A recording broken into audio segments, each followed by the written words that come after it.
हर बंदा इस कोशिश में लगा हुआ है कि वो अपनी सेविंग्स को किसी ऐसी जगह में इन्वेस्ट करे जहां उसको ज्यादा से ज्यादा मुनाफा मिले, और वो भी उन जराए से जो कि शरिया कंप्लाइंट भी हों और काबिल एतबार भी। इसी मुनासिबत से हमारे आज की वेबिनार का टॉपिक है unlocking profitable opportunities investing in GOP इजाज़त सकूक थ्रू पाकिस्तान स्टॉक एक्सचेंज। नाजरीन, जीओपी इजाज़त सकूक एक शरिया कंप्लाइंट फाइनेंशियल इंस्ट्रूमेंट है जिसमें इन्वेस्ट करके आप आसानी से एक काबिल कदर मुनाफा कमा सकते हैं, वो भी शरीयत के ऐन असूलों के मुताबिक। इसमें मजीद रोशनी डालने के लिए आज हमारे साथ पैनल में मौजूद मुख्तलिफ शख्सियात हैं जो आपको सुकूक के बारे में और उसमें इन्वेस्ट करने के हवाले से बेहतर गाइड कर सकते हैं। सबसे पहले मैं दावत दूंगा कि सैयद हारून किदवाई साहब जिनका ताल्लुक ministry of finance debt office से है, और जो इस पूरे सुकूक के जो है मेन जो है मतलब कि कथा धरता है एक तरीके से, और कि वो आए और हमें बताएं कि जीओपी जा सुकूक एग्जैक्टली किस किस्म का फाइनेंशियल इंस्ट्रूमेंट है, और इसमें आम आवाम किस तरह और क्यों इन्वेस्ट उसको करना चाहिए। जी हारून साहब, ओवर टू यू।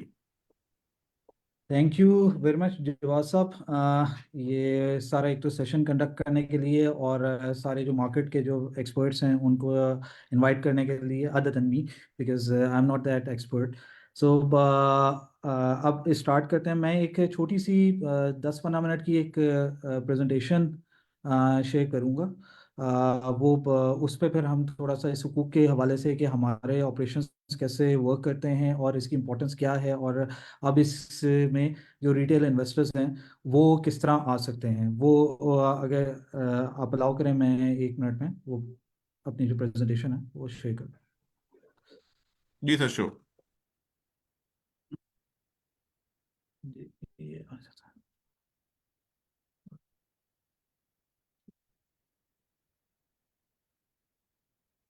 जी, ये अगर आप लोग को नज़र आ रही है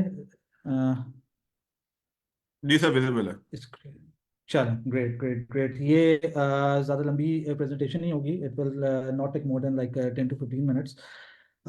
हम बेसिकली सिर्फ सबसे इम्पोर्टेंट एलिमेंट ये है कि सुकूक में क्यों जाना चाहिए। अभी हमने रिसेंटली कुछ अमेंडमेंट्स की हैं गवर्नमेंट सिक्योरिटीज़ के रूल्स में।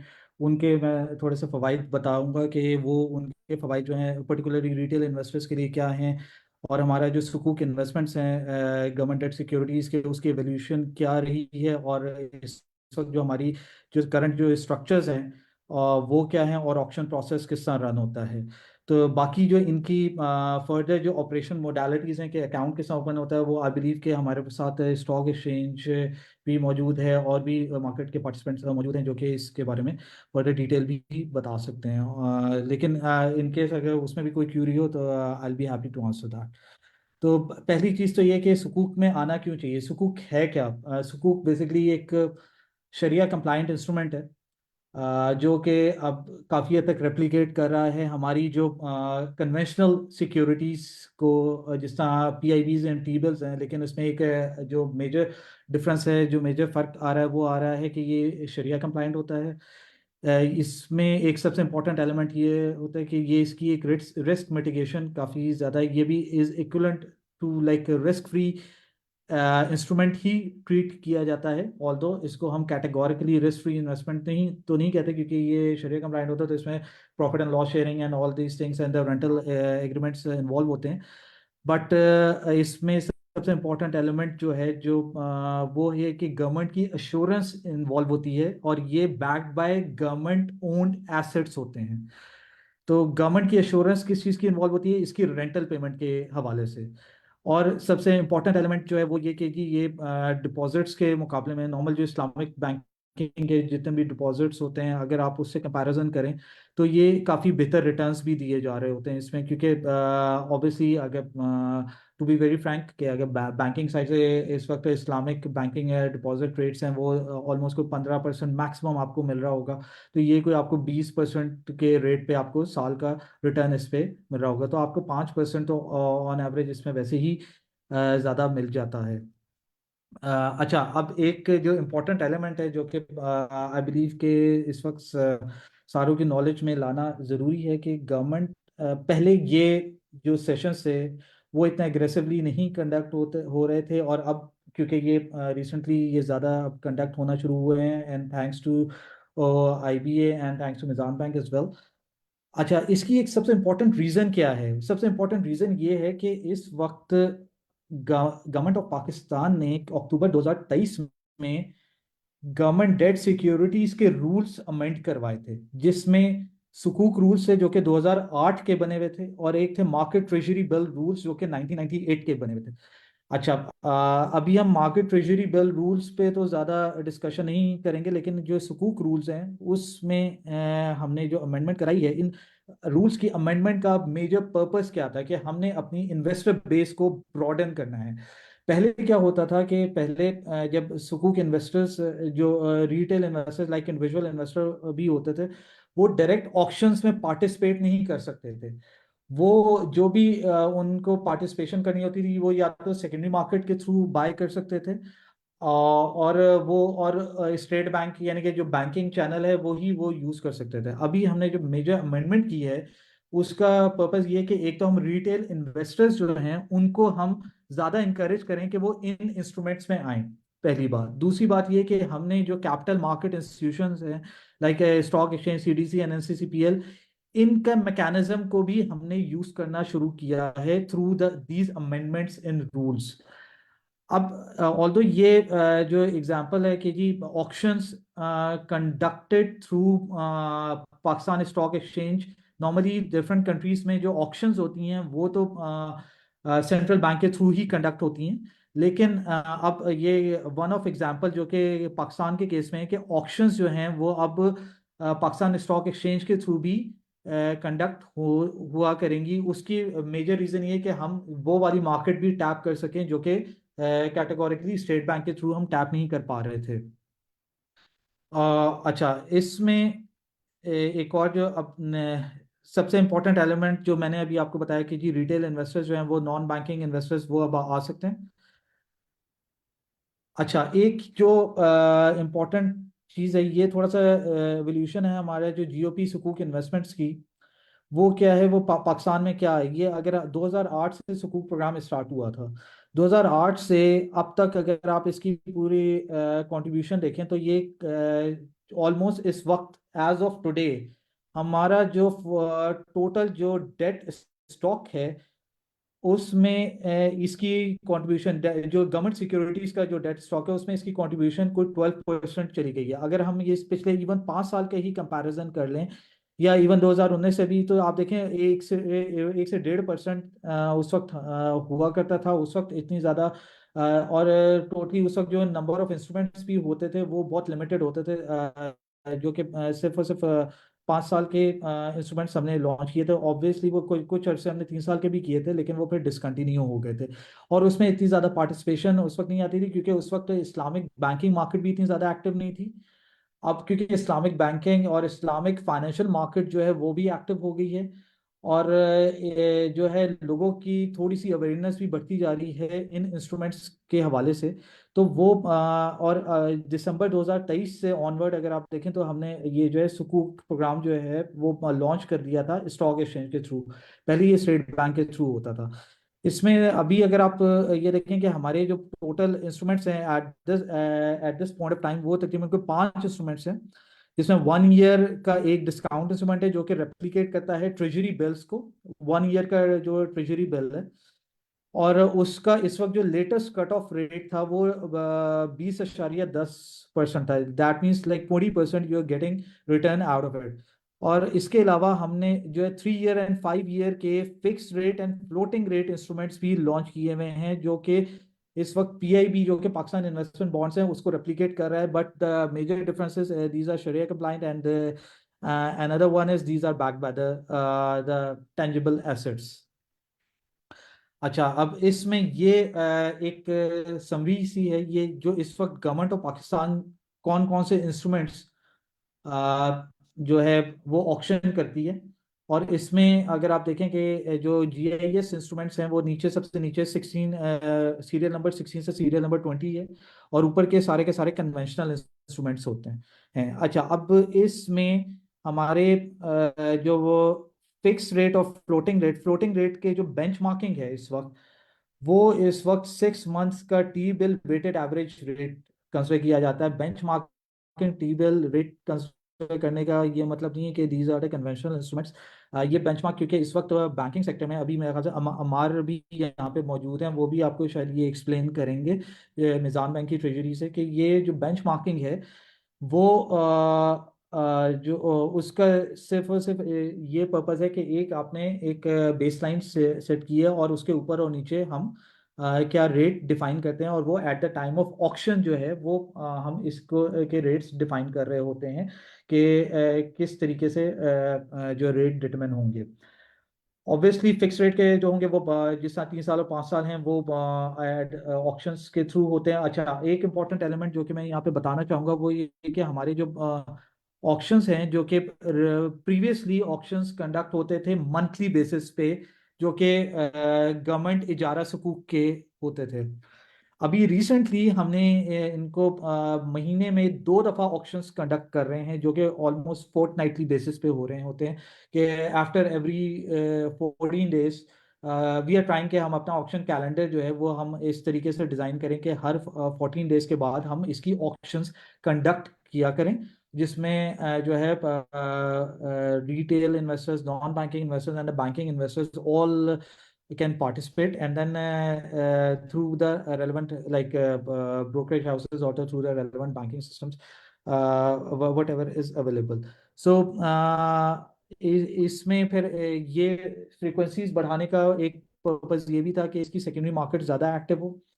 प्रीवियसली इसकी सेकेंडरी मार्केट उतनी ज़्यादा एक्टिव नहीं थी। सेकेंडरी मार्केट में ट्रेडिंग अभी भी जो है ऑब्वियसली उस तरीके से नहीं हो रही जिस तरीके से कन्वेंशनल इंस्ट्रूमेंट्स की हो रही है। बट क्योंकि जैसा अभी आपको ये दिखाया था कि ये अब इसकी contribution towards the government securities बढ़ती जा रही है, तो इस वजह से इसमें ट्रेडिंग के एवेन्यूज भी आगे बढ़ते जा रहे हैं। तो ये हमारे और ये एक हमारा एक ऑक्शन प्रोसेस होता है जो कि गवर्नमेंट ऑफ पाकिस्तान रन करती है।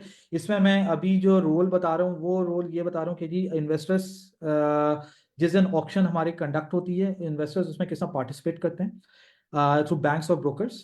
उसके बाद उसमें अपनी कंपेटिटिव और नॉन कंपेटिटिव बिड्स सबमिट करते हैं। अब इसमें जो कंपेटिटिव बिड्स तो ऑब्वियसली वो वाली बिड्स होती हैं जो कि जिसमें आपने खुद रेट डिफाइन करना होता है। नॉन कंपेटिटिव बिड्स में एक ये होता है कि जी आप पे एक लिमिट असाइन की जाती है, per party limit, that the individual investor can not participate above than particular limit, but जो भी कट ऑफ रेट आएगा वो उसको रेट मिल जाएगा। उसके बाद जब वो बिड सबमिट होती हैं फिर उसके बाद जो हमारे जैसा एजेंट्स है, जैसा स्टॉक एक्सचेंज है, वो हम इस केस में पर्टिकुलरली सुकूक के केस में वो हमें बिड रिपोर्ट फाइनल करता है, और फिर वो उसके बाद एजेंट्स जो जैसा स्टॉक एक्सचेंज है वो bid report debt management office को सबमिट करता है, और डेट मैनेजमेंट ऑफिस उन बिड्स को एवेलुएट करता है और अपनी जो रिकमेंडेशंस को फिर प्रिपेयर करता है सेक्रेटरी फाइनेंस और ये फाइनेंस मिनिस्टर की अप्रूवल के लिए, और फिर अकॉर्डिंगली ऑक्शन रिजल्ट जो है वो फिर अनाउंस हो रहा होता है। तो ये हमारा ओवरऑल प्रोसेस है जिसमें ये गवर्नमेंट ऑफ पाकिस्तान का जो मेजर रोल है वो एक तो ऑक्शन का डिसीजन करना और इंस्ट्रूमेंट्स डिसाइड करना और ऑक्शन कैलेंडर के को प्रिपेयर करना, ये सारे जो मेजर हैं। और ये सारा का सारा काम जो है गवर्नमेंट ऑफ पाकिस्तान का जो डेट मैनेजमेंट ऑफिस है वो कंडक्ट कर रहा होता है after considering the fiscal requirements and the deficit requirement, the financing requirement of the government. तो इसमें हम जो सबसे इम्पोर्टेंट एलिमेंट एंड में बस मैं यही कहना चाहूँगा कि अब क्योंकि रिटेल इन्वेस्टर्स के लिए बहुत अच्छा एवेन्यू जनरेट हो चुका है, तो आई बिलीव कि हमें ये इस चीज़ को जो भी रिटेल इन्वेस्टर्स हैं उनके जो भी क्यूरीज हैं, जो भी उन्हें कोई कन्फ्यूजन्स हैं, वो हमारे साथ डिस्कस भी कर सकते हैं। और उसके बाद कोई भी उन्हें इश्यूज फेस हो रहे हैं वो हमें फीडबैक भी दे सकते हैं कि जी इस वक्त ऑक्शंस किस तरह कंडक्ट हो रही हैं और इसमें हम क्या चीज़ें, क्या इम्प्रूवमेंट्स ला सकते हैं। ठीक है, thank you from my side. अगर कोई क्यूरीज हैं वो आप बता सकते हैं। ठीक है, थैंक यू। बहुत बहुत शुक्रिया हारून साहब। इसमें एक एक एक क्वेरी हम यहाँ पे रिसीव हुई थी कि आप काइंडली बताएं कि ये कि ये इसका जो सुकूक है, इसका कूपन जो है कितने अरसे में रीसेट होता है, और जो रीप्राइसिंग कितने अरसे में होती है? अच्छा, ये देखें, जो सुकूक है उसका कूपन अब जैसा आप ये देखेंगे, ये मैं डोमेस्टिक मार्केट डेट इंस्ट्रूमेंट की ये जो स्लाइड है, इसमें फिक्स रेट जीआईएस जो है वो 3 ईयर एंड 5 ईयर के टेनर, जो कि ये मैं हाईलाइट भी ये है आपके, ये वाले ये तो फिक्स होते हैं। जब आपके ऑक्शन कंडक्ट हो रही होती है उस दिन, जब जो रेट, जो कट ऑफ रेट डिसाइड होता है, लेट्स सपोज के जी हमने 3 साल का रेट डिसाइड किया है 16%। 16% का रेट जो डिसाइड हुआ है वो फिक्स रहेगा फॉर द फुल 3 ईयर्स, और वो सेमी एनुअल कूपन पेमेंट्स होंगी। इसकी ये जो कूपन पेमेंट्स है वो सेमी एनुअल होती हैं। अच्छा, ये तो फिक्स रेट का होता है, और यही मोडालिटी सेट होती है for 1 year instrument as well. अच्छा, इसके अलावा कुछ दो ऐसे इंस्ट्रूमेंट्स हैं जो कि अभी जो हम ऑक्शन करते हैं वो होते हैं फ्लोटिंग रेट इंस्ट्रूमेंट्स, जो कि ये सीरियल नंबर 19 और 20 में जो आप देख रहे होंगे। ये भी ये जो है 3 ईयर और 5 ईयर के इंस्ट्रूमेंट्स होते हैं। इनका भी कूपन सेमा एनुअल ही दिया जाता है, लेकिन इनके जो रीसेट होता है वो हर 6 महीने बाद हो जाता है। अब हर 6 महीने बाद इनका जो रीसेटिंग मैकेनिज्म है वो इस तरीके से सेट होता है कि जी जो उस वक्त के 6 महीने बाद उस वक्त के जो लेटेस्ट ट्रेजरी बिल के जो 6 महीने के रेट होंगे, वेटेड एवरेज रेट, वो उन पे अप्लाई हो जाते हैं। और वो और जो स्प्रेड होता है वो फिर अकॉर्डिंगली इस पे के ओवर एंड यानी कि अबव और बिलो स्प्रेड जो कि at the time of auction set किया जा रहा होता है, वो अकॉर्डिंगली वो फिर उसकी बेस पे कौन डिटरमिन किया जाता है। अब इसकी मैं एग्जांपल इस तरीके से दे सकता हूँ, जिस तरह अगर आप ये इस स्लाइड में देखें कि हमारे ये जो फ्लोटिंग रेट इंस्ट्रूमेंट्स हैं जो कि 3 ईयर और 5 ईयर के, इनका स्प्रेड अगर आप देखें 15 पिप्स है, और 3 ईयर का और 5 ईयर का 90 पिप्स है। ये स्प्रेड किसके ऊपर है? ये है over the T bill rates. अब टी बिल रेट्स जो हैं वो आपके जो लेटेस्ट टी बिल रेट्स हैं वो है 20.97% के, 20.97% अबव द जो ये स्प्रेड होंगे वो फिर आपको throughout the life of the bond मिल रहे होंगे। ऑल्दो वो जो टी बिल रेट है वो हर 6 महीने बाद रीसेट होते जाएंगे इनके। इसमें आई होप कि मैं क्लियर हूँ। अगर इसमें फिर भी कोई क्यूरी है तो आप प्लीज बताइए। बहुत बहुत शुक्रिया हारून साहब। बाकी आपने जो रेट्स बताए, जो सुकूक के 20, जो कि अप्रोक्सीमेटली 20% है फॉर 1 ईयर सुकूक, ये वाकई बहुत अच्छे अट्रैक्टिव रेट्स हैं। और आप आम आवाम जो है इन इंस्ट्रूमेंट्स में जो है इन्वेस्ट करके बआसानी अच्छे रिटर्न्स कमा सकती है, वो भी शरिया कंप्लायंट तरीके से। अगर इसमें कोई मजीद कोई जी सवाल जी। होगा तो इंशाल्लाह इसको हम आगे आपसे फिर से आपको आपको जहमत देंगे। अब मैं चाहूंगा कि मुफ्ती नवीद आलम साहब, जो कि मैदान बैंक में रेजिडेंट शरिया बोर्ड मेंबर हैं, वो इस बात पर रोशनी डालें कि सुकूक किस तरह से शरिया कंप्लाइंट हैं, और इसमें जो कमाने वाला रिटर्न जो है वो किस तरह अर्न होता है, और जो है वो किस तरह जो है वो आवाम जो आवाम को जो है कट ऑफ यील्ड के हिसाब से जो है वो डिस्ट्रीब्यूट होता है, और क्या इसमें कोई सूद सूद का आंसर अभी भी शामिल है या नहीं। जी मुफ्ती साहब।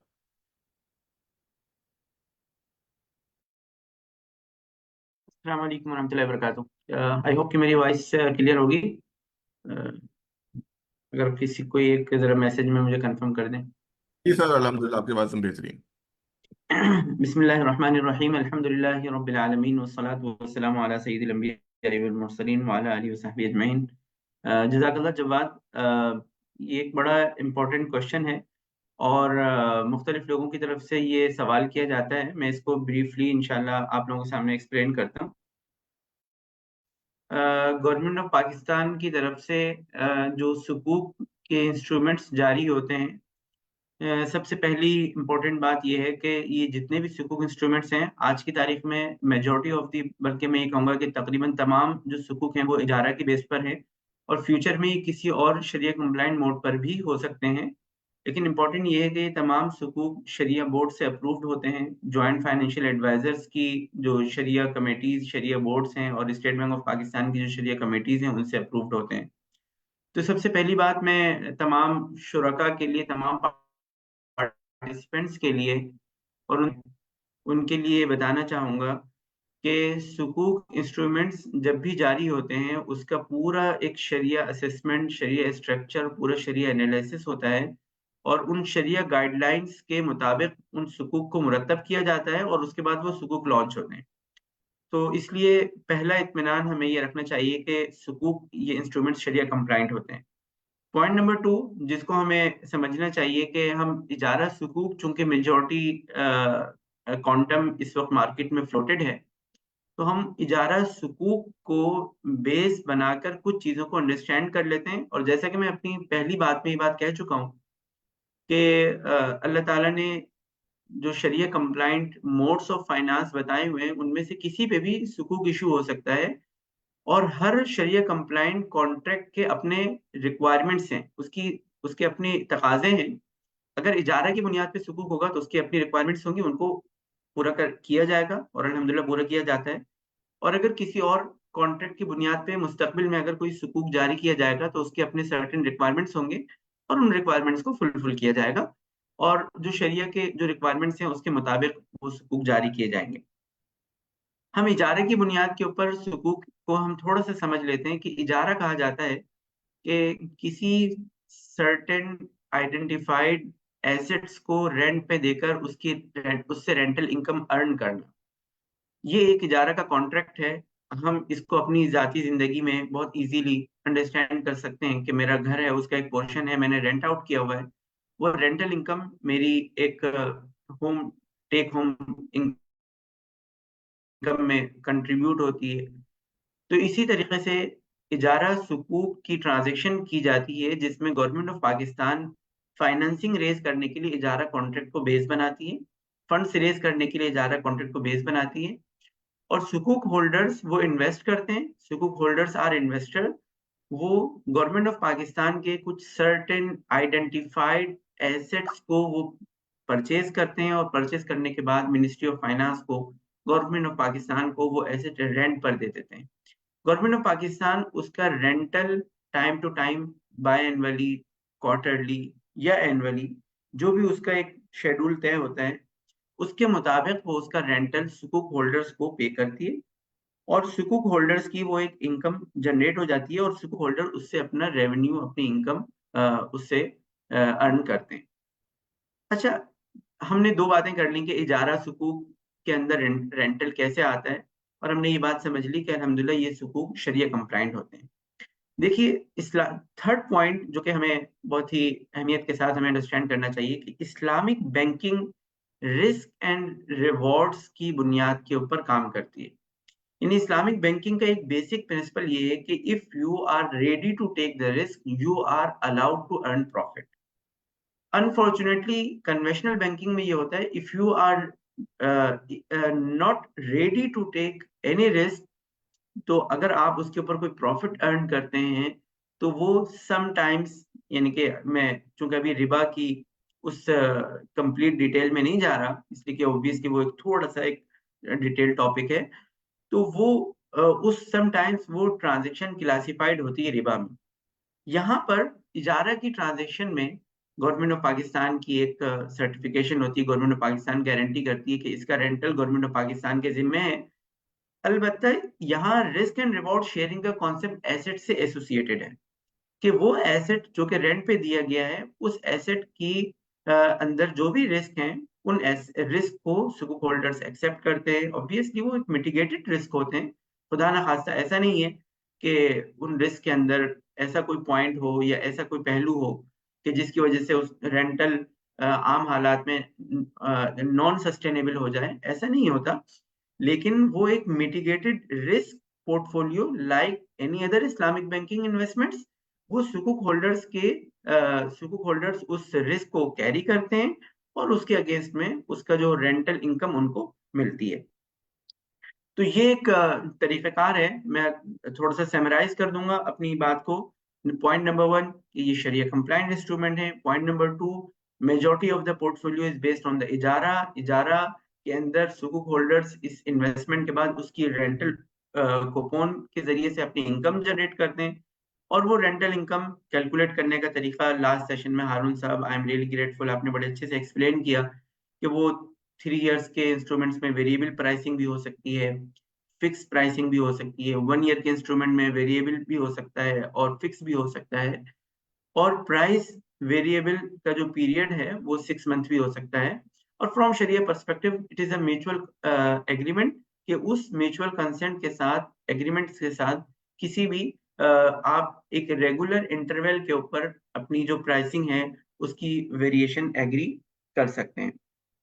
तो विद दिस हम ये अंडरस्टैंड कर सकते हैं कि इजारा इंस्ट्रूमेंट्स आर शरिया कंप्लाइंट, और उसके रिटर्न्स जो है वो शरिया एडवाइजर से अप्रूव भी होते हैं, शरिया कमेटी से अप्रूव होते हैं, और उन रिटर्न्स को हम शरिया कंप्लाइंट तरीके से एंजॉय कर सकते बहुत शुक्रिया मुफ्ती हैं। साहब। जी बहुत शुक्रिया मुफ्ती साहब। अच्छा, इसमें कुछ लोगों के दरमियान यही कंफ्यूजन भी पाई जाती है कि जहां भी फिक्स रिटर्न हो वो रिबा की एक किस्म है। इसलिए मैं आपसे रिक्वेस्ट करूंगा कि इस बात पे भी रोशनी डालें कि सुकूक में फिक्स रेट देना किस तरह शरिया कंप्लाइंट हो सकता है। जी जवाद, बहुत इम्पोर्टेंट आपने ये क्वेश्चन रेज किया है, और वाकईतन मुझसे भी कई मरतबा मुख्तलिफ सेशंस में ये सवाल किया जाता है कि फिक्स रिटर्न के बारे में हमें थोड़ा सा एक्सप्लेन कर दीजिए। मैं उसको एक्सप्लेन कर देता हूँ। देखिए, शरिया, जैसा कि मैंने अर्ज किया कि इस्लाम के बताए हुए मोड्स ऑफ कॉन्ट्रैक्ट की अपने सर्टेन जो रिक्वायरमेंट्स हैं। तो अगर आप इस्लाम के बताए हुए उन कॉन्ट्रैक्ट्स का जायजा लेंगे तो each and every contract has certain own conditions and criteria. इजारा कॉन्ट्रैक्ट के अंदर ये फ्लेक्सिबिलिटी है कि इजारा कॉन्ट्रैक्ट के अंदर आप रिटर्न फिक्स कर सकते हैं, और मुशारका और पार्टनरशिप कॉन्ट्रैक्ट के अंदर ये एक आपके ऊपर चैलेंज है कि आप उसके अंदर उसका जो रिटर्न है वो आप फिक्स नहीं कर सकते। तो इसलिए अब हमारे लिए जो गाइडलाइन है जो कि शरिया एडवाइजर्स बताते हैं, और हमें प्रोडक्ट डेवलपमेंट के वक्त में उसका ख्याल करना होगा कि बल्कि उसका ख्याल किया जाता है कि हमें ये देखना होगा कि हमारी बिजनेस रिक्वायरमेंट क्या है। अगर बिजनेस रिक्वायरमेंट फिक्स रिटर्न की है, और बिजनेस रिक्वायरमेंट यानी investor and the government of Pakistan, ministry of finance, इनकी म्यूचुअल अंडरस्टैंडिंग से जो रिक्वायरमेंट है, बिजनेस केस बन रहा है, वो एक फिक्स रिटर्न का बन रहा है, तो उसमें उन शरिया कंप्लाइंट मोड ऑफ फाइनेंस को इस्तेमाल किया जाएगा जहां पे रिटर्न फिक्स करना शरीयत में जायज हो। तो लिहाजा हम एक ऐसा मोड का इंतखाब करेंगे जैसे कि अब तक किया गया है, कि हम इजारा कॉन्ट्रैक्ट की बुनियाद के ऊपर शरिया कंप्लाइंट फाइनेंसिंग रेज करेंगे। और जिस तरीके से हम अपनी पर्सनल लाइफ में इस बात का मुशाहिदा करते हैं कि जब मैं अपने घर का ऊपर वाला पोर्शन किसी को रेंट पे देता हूं तो मैं उसका रेंट फिक्स करता हूं, और मैं उसको अनआइडेंटिफाइड या अनसर्टेन नहीं छोड़ता, और मैं इसको बड़ा लॉजिकली एक्सेप्ट करता हूं कि मेरे लिए एक लॉजिकल बात यह है कि मैंने उसका रेंट फिक्स कर दिया हो कि हर महीने मुझे इसका इतना रेंट मिलेगा। इसी तरीके से इजारा की ट्रांजैक्शन में शरीयत इस बात की इजाजत भी देती है कि आप अपने रिटर्न्स एग्री कर लें, फिक्स कर लें फॉर द सर्टेन पीरियड, और नेक्स्ट पीरियड के लिए उसको वेरिएबल कर लें, और वो फिर अनदर पीरियड के लिए फिक्स हो जाएगा। तो लिहाजा जो फिक्स रिटर्न है वो कॉन्ट्रैक्ट टू कॉन्ट्रैक्ट रिव्यू किया जाएगा, और इजारा के कॉन्ट्रैक्ट में उन फिक्स रिटर्न की शरीयत में इजाजत है। और इजारा सुकूक के अंदर भी जो रेट रिटर्न्स फिक्स होते हैं, या सर्टेन वेरिएबल अगर सुकूक हो तो उनमें फर्स्ट पीरियड के लिए तय हो जाएगा और अनदर पीरियड के लिए उसको वेरिएबल किया जाएगा, तो उसकी शरीयत में इजाजत है। मैं यहाँ पर एक बात ये बता दूं कि शरीयत में, जैसा कि मैंने आपके सामने ये बात डिस्कस की, कि शरीयत में इस बात की इजाजत नहीं है कि आप पार्टनरशिप कॉन्ट्रैक्ट करें और उसमें रिटर्न फिक्स कर दें। और किसी शख्स ने अगर खुदा न खास्ता पार्टनरशिप का कॉन्ट्रैक्ट किया और उसमें रिटर्न फिक्स कर दिया तो वो शरीयत में नाजायज है। और इसकी मिसाल हमारे इस्लामिक बैंकों के अकाउंट्स हैं, कि अगर किसी शख्स ने इस्लामिक बैंक में मुजारबा की या मुशारके की बुनियाद पे उसने इन्वेस्टमेंट की और वहां पर फिक्स रिटर्न की डिमांड की, तो वो डिमांड शरई एतबार से क्वेश्चनेबल है, जायज नहीं है। तो लिहाजा कंफ्यूजन वहीं से आती है कि पार्टनरशिप के कॉन्ट्रैक्ट में रिटर्न फिक्स रेट फिक्स करना वो नॉन शरिया कंप्लाइंट है। लोग इस शरिया की रूलिंग को सुकूक के ऊपर भी बाज़ औक़ात अप्लाई कर देते हैं। तो वो रिस्ट्रिक्शन पार्टनरशिप के कॉन्ट्रैक्ट के साथ है। तो हमें वहां पर जब हम पार्टनरशिप के कॉन्ट्रैक्ट पे जाएंगे तो वहां पर हमारे लिए रिटर्न फिक्स करना शरीयत में जायज नहीं होगा। वहां पर उसके पार्टनरशिप कॉन्ट्रैक्ट के अपने लवाजिमात हैं, अपने कंडीशंस हैं। हमें पार्टनरशिप के कॉन्ट्रैक्ट्स में उन कंडीशंस को पूरा करना होगा, वहां पर रिटर्न फिक्स नहीं हो सकता। जबकि इजारा सुकूक या कोई ऐसा कॉन्ट्रैक्ट लाइक सेल का कोई कॉन्ट्रैक्ट हो, उसमें रिटर्न फिक्स हो सकता है और शरीयत ने उसमें रिटर्न फिक्स करने की इजाजत दी है। आई होप इससे ये कंफ्यूजन क्लियर हो गई होगी और मैंने जो आपका सवाल है उसको आंसर किया होगा।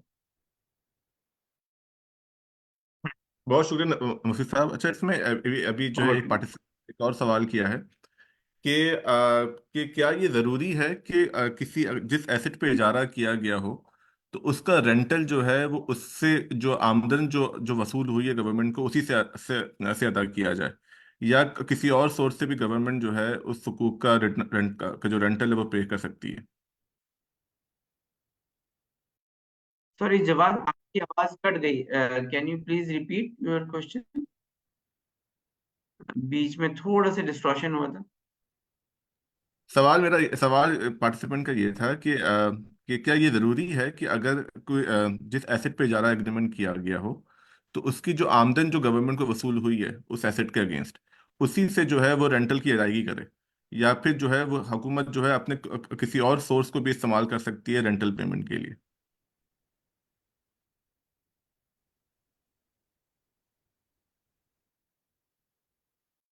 Very good question.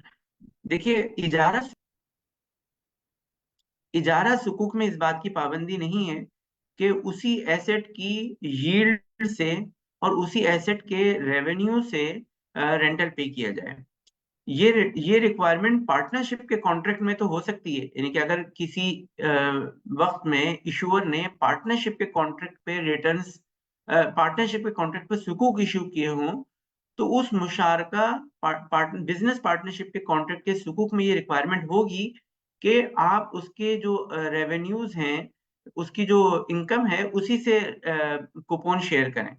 लेकिन इजारा सुकूक के अंदर ये रिक्वायरमेंट नहीं है, तो गवर्नमेंट ऑफ पाकिस्तान के लिए इस बात की इजाजत है कि वो अपने अदर सोर्सेज से भी इसका रेंटल पे कर सकते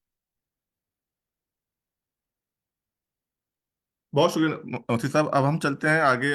हमारे साथ मौजूद हैं जनाब जवाद हाशमी साहब, जो कि जनरल मैनेजर और चीफ मार्केट ऑपरेशन ऑफिसर हैं पाकिस्तान स्टॉक एक्सचेंज में। जवाद साहब, जीओपी इजाज़त हुकूक तो 2008 से स्टेट बैंक के थ्रू इशू हो रहे हैं। अलबत्ता दिसंबर 2023 से ये फ़र्क आया है कि अब ये सुकूक एसबीपी के बजाय पीएसएक्स से भी इशू हो सकते हैं। काइंडली इस बात पर रोशनी डालें कि सुकूक ऑक्शन थ्रू पीएसएक्स से हमारी कैपिटल मार्केट किस तरह डेवलप हो सकती है, और इसके पीएसएस के थ्रू इशू होने से जो है आवाम को जो है इन्वेस्टमेंट में कितना फायदा होगा। प्लस ये भी बताएं कि सुकूक में जो है कौन लोग इन्वेस्ट कर सकते हैं और उसका जो इन्वेस्टमेंट का जो प्रोसेस क्या है। जी बहुत शुक्रिया जवाद तहसीन साहब। I hope clearly Audible before I before I really या इज इट ओके ऑडिबल है जी? बिल्कुल आवाज ठीक आ रही है जी तहसीन साहब? जी सर, आपकी आवाज़ विजिबल है। Thank you. चलिए बहुत शुक्रिया बहुत शुक्रिया। सबसे पहले तो मैं ये एक्नॉलेज करना चाहूँगा कि ऐसे सेशंस में हमें यकीनन ये जैसे हमारे मोहतरम मुफ्ती साहब ने जो मिसालें जिस तरह से वाजे करके हमें बताया ना, we need these kind of simple examples. Possibly हमें जो इस वक्त सबसे ज्यादा जो मुश्किल चीज आती है ना, वो इस खूबसूरत कॉन्सेप्ट को आसानी से कम्युनिकेट करना, मेरे ख्याल है ये सबसे बुनियादी चीज है। मेरी अहमद सिद्दीकी भाई से भी इस पर गुफ्तगू हुआ करती है कि हमारे लिए समझ लेना इन प्रोडक्ट्स को काफी नहीं है, इसको समझाने का बहुत बहुत अशद जरूरत है टू द एंड इन्वेस्टर। और आई थिंक मुफ्ती साहब ने जिस तरह कुछ मतलब बड़ी ग्राउंड लेवल की मिसालों के साथ इसको वाजे किया है, it was indeed a great earning. जज़ाक खैर मुफ्ती साहब। आपका जो प्रियम्बल था तहसीन साहब, मैं आपको तहसीन इसलिए कह रहा हूँ कि हमारा नाम पहला नाम एक ही है, तो मैंने कहा मैं आपको दूसरे नाम से पुकार लेता हूँ, आप भी मुझे दूसरे नाम से पुकार सकते हैं। तो आपने जो सवाल किया ना जी, एक तो मैं थोड़ा सा मैं टच अपॉन करूं, जैसे सैयद हारून मेरे दोस्त मिनिस्टर फाइनेंस से who has been instrumental in all this process and has been the great guidance for the capital market intermediaries, ताकि हमारे लिए मुमकिन हुआ कि हम ये 11 सुकूक की सक्सेसफुली यहाँ से ऑप्शन कंडक्ट कर सके। जैसे इन्होंने कहा था कि एक ऐसी एक तरह से so every equation has must be a mutually beneficial. What is the benefit for the government? It is reaching out to those investors which were the market which was untapped earlier, because the auction which was conducted through the State Bank of Pakistan, it was not reaching to those end retail customers. They were not able to participate in this sovereign जो investment opportunity है। और investor के लिए क्या फायदा है कि now instead of, जैसे इन्होंने हारूनी बता रहे थे कि जैसे बैंकों में डिपॉजिट रखने पे क्या रिटर्न आप जनरेट कर सकते हैं, और कैपिटल मार्केट जहाँ पे इन्वेस्टर पहले ही काफी इससे मुतारिफ हैं कि इसमें कैसे फंक्शनिंग होती है। सिंपली इसमें किसी भी ब्रोकरेज हाउस, किसी भी एलिजिबल पार्टिसिपेंट के थ्रू आप पार्टिसिपेट करें और उस रिटर्न को मैक्सिमाइज करें। गवर्नमेंट के जो शरिया कंप्लाइंट इंस्ट्रूमेंट्स हैं उनके ऊपर जो रिटर्न्स आ रहे हैं उसमें आपको भी हिस्सा मिल रहा है पार्टिसिपेट करने का डायरेक्टली। तो decide for your own self. So these were the two reasons. मेरे पास एक I think it is important कि हम थोड़ा सा we I mean I think it will be useful if I give a quick orientation to the capital market ecosystem also, कि इसके कौन से इंस्टीट्यूशंस इसमें इन्वॉल्व हैं, फंक्शन किस तरह से होती है। बहुत ज्यादा वक्त नहीं लूंगा, शरिया का तो मैं एक्सपर्ट हूँ नहीं, प्रोसेसेस हमारे हैं वो थोड़े से मैं आपको एक्सप्लेन कर देता हूँ, बाकी मेरे बुजुर्ग दोस्त जो हैं ये गाइड करेंगे। तो मुझे आपकी इजाजत हो तहसीन साहब, तो मैं स्क्रीन शेयर करूँ? जी सर, आप कर सकते हैं।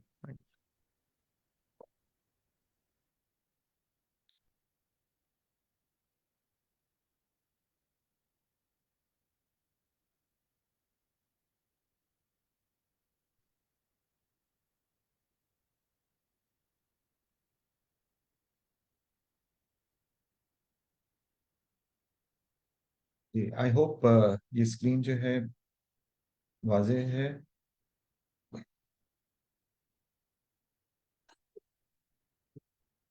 जी सर, इट्स विजिबल। जज़ाकल्लाह। देखिए जी, पाकिस्तान कैपिटल मार्केट का जो इकोसिस्टम है, थोड़ा सा मैं उसका आपको इंट्रोडक्शन जरूर दूं। ये apex regulator securities and exchange commission of Pakistan के अंडर ऑपरेट करता है। Pakistan stock exchange main frontline regulator का रोल प्ले करता है। It provides a marketplace for the investing public to trade in the securities listed at the exchange, and at the same time it provides an opportunity to the businesses to raise capital. So it helps in two ways. Capital formation, businesses के लिए capital formation में मददगार साबित होता है, और दूसरा ये कि इन्वेस्टर्स के लिए खरीदो फरोख्त, शेयर्स के जो जारी किए हुए शेयर्स हैं उनकी खरीदो फरोख्त के लिए एक प्लेटफॉर्म मुहैया करता है। Capital formation means raising the funds for the expansion of business, and that's how we segregate these two areas into primary market and the secondary market. Primary market is where the capital is raised, where the capital formation is supported for the businesses. और secondary market वो होती है जिसमें issuance के बाद आम investor जो है वो खरीदो फरोख्त कर सकते हैं। इसको अगर आप आज के ये GDS की हमारी 11 सुकूक की डिस्कशन के जुमरे उसमें पैरा में देखें, तो जो ऑप्शन हो रही है that is part of the primary market, और उसके बाद जो उन सुकूक की ट्रेडिंग हो रही है, खरीद फरोख्त हो रही है, that is part of the secondary market. दो अदर इंस्टीट्यूशंस सपोर्ट करते हैं इस पूरे प्रोसेस को। एक तरफ सेंट्रल डिपॉजिटरी कंपनी जो कस्टडी की सर्विसेज देती है, जहां पे असल में इलेक्ट्रॉनिक फॉर्म में ये सुकूक मौजूद रहते हैं, और NCCPL जो कि बहुत ही कलीदी इनका रोल है इस सारे ऑक्शन कंडक्ट करने के प्रोसेस में। because they register the brokers with them, maintain their margins, collect the funds, and then do the settlement in the end, and make sure कि ये funds जो हैं जितने हमने market से raise किए हैं वो अपनी मंजिल तक पहुंच जाएं, यानी मिनिस्ट्री ऑफ फाइनेंस। तो इन सारी चीजों को ये तीन इदारे मिलके वो करते हैं। कैपिटल मार्केट इंटरमीडिएरीज जो हैं वो दो हैं, यानी जिनके थ्रू इन्वेस्टर जो हैं वो मार्केट तक रसाई हासिल करते हैं। एक एसेट मैनेजमेंट कंपनीज हैं, जहाँ पे काफी आप लोग इससे शनासा होंगे। बहुत बहुत कसीर तादाद है इन्वेस्टर्स की जो अपने फंड्स एसेट मैनेजमेंट कंपनीज के थ्रू पैसिव वे में इन्वेस्ट करते हैं इनटू द कैपिटल मार्केट। दूसरा आपके पास जो चैनल है that is the brokers who are listed who are sorry licensed entities of Pakistan stock exchange and the securities and exchange commission, जो आपको ये सर्विसेज मुहैया करने के लिए लाइसेंस रखते हैं। ठीक है जी, हमारे पास कम उबेश 190 के करीब ब्रोकर्स रजिस्टर्ड हैं, पूरे पाकिस्तान में इनकी ब्रांचेस हैं। आपको इनसे रब्ता करना पड़ता है फॉर ट्रेडिंग इन इजारा सुकूक और इन द इक्विटीज शेयर्स में। पाकिस्तान स्टॉक एक्सचेंज में इस्लामिक फाइनेंस या शरिया कंप्लायंस का एस्पेक्ट जो है ये तो बहुत नया नहीं है, इसकी एक तारीख है। There is a trajectory of over 15 years when this journey began with the launch of first PMI 30 index. So again, the same institution, Mizan, where we are, collaborating today, इन्हीं के साथ collaboration से पाकिस्तान स्टॉक एक्सचेंज उस वक्त Karachi stock exchange के नाम से हुआ करती थी। पहला ये इंडेक्स 30 इंडेक्स तब लॉन्च हुआ था, सो दैट शरिया कंप्लायंट जो कंपनीज हैं उनकी मूवमेंट को ट्रैक किया जा सके। ये सिलसिला आगे बढ़ता रहा, रीट्स भी जारी हुए, मजीद इंडस्ट्रीज इसके अंदर आए। 2018 में इसमें मजीद तेजी आ गई जब रेगुलेशंस भी आ गए इसके। 2019 में एक बहुत लैंडमार्क हुआ था जब इसी तरह से पावर होल्डिंग लिमिटेड ने गवर्नमेंट के लिए पाकिस्तान एनर्जी सुकूक की लिस्टिंग जो है, बुक बिल्डिंग जो है वो थ्रू पाकिस्तान स्टॉक एक्सचेंज करी थी। ये बिल्कुल इसी तरह ही है, ये पहले इस तरह ये पहली दफा हुआ था कि गवर्नमेंट ने अपनी जो फंडिंग की नीड है उसके लिए स्टॉक एक्सचेंज का रुख किया था। और ये अब जो हम इजारा सुकूक कर रहे हैं ये भी एक तरह से government leveraging upon the same experience. मुराबाहा शेयर फाइनेंसिंग जारी हुई, शरिया कंप्लाइंट ईटीएफ्स और उनसे मुतालिक बेंचमार्क इंडिसेस। एनर्जी सुकूक का दूसरा इशू हुआ 2020 में। फिर आप देख सकते हैं, आपके सामने है, ये बिल्कुल एक सिलसिला चलता रहा। और आज अल्लाह की फजल से हम दो चीजें इस वक्त जो हैं उनके ऊपर बहुत तेजी से काम कर रहे हैं। Last year we formed a focus group for the development of Islamic capital markets. It has representation from leading financial institutions with their footprint in the Sharia और Islamic finance space। बहुत सारे स्कॉलर्स भी इसके अंदर हैं, IBA भी के भी कुछ फैकल्टी मेंबर्स जो हैं वो इसका हिस्सा हैं। एक तो इस पे काम हो रहे हैं, और एक जो आज का हमारा topic, primary auction of government इजारा सुकूक थ्रू पाकिस्तान स्टॉक एक्सचेंज। इस वक्त भी अगर आप देखें, जी फरीद कुछ कह रहे हैं?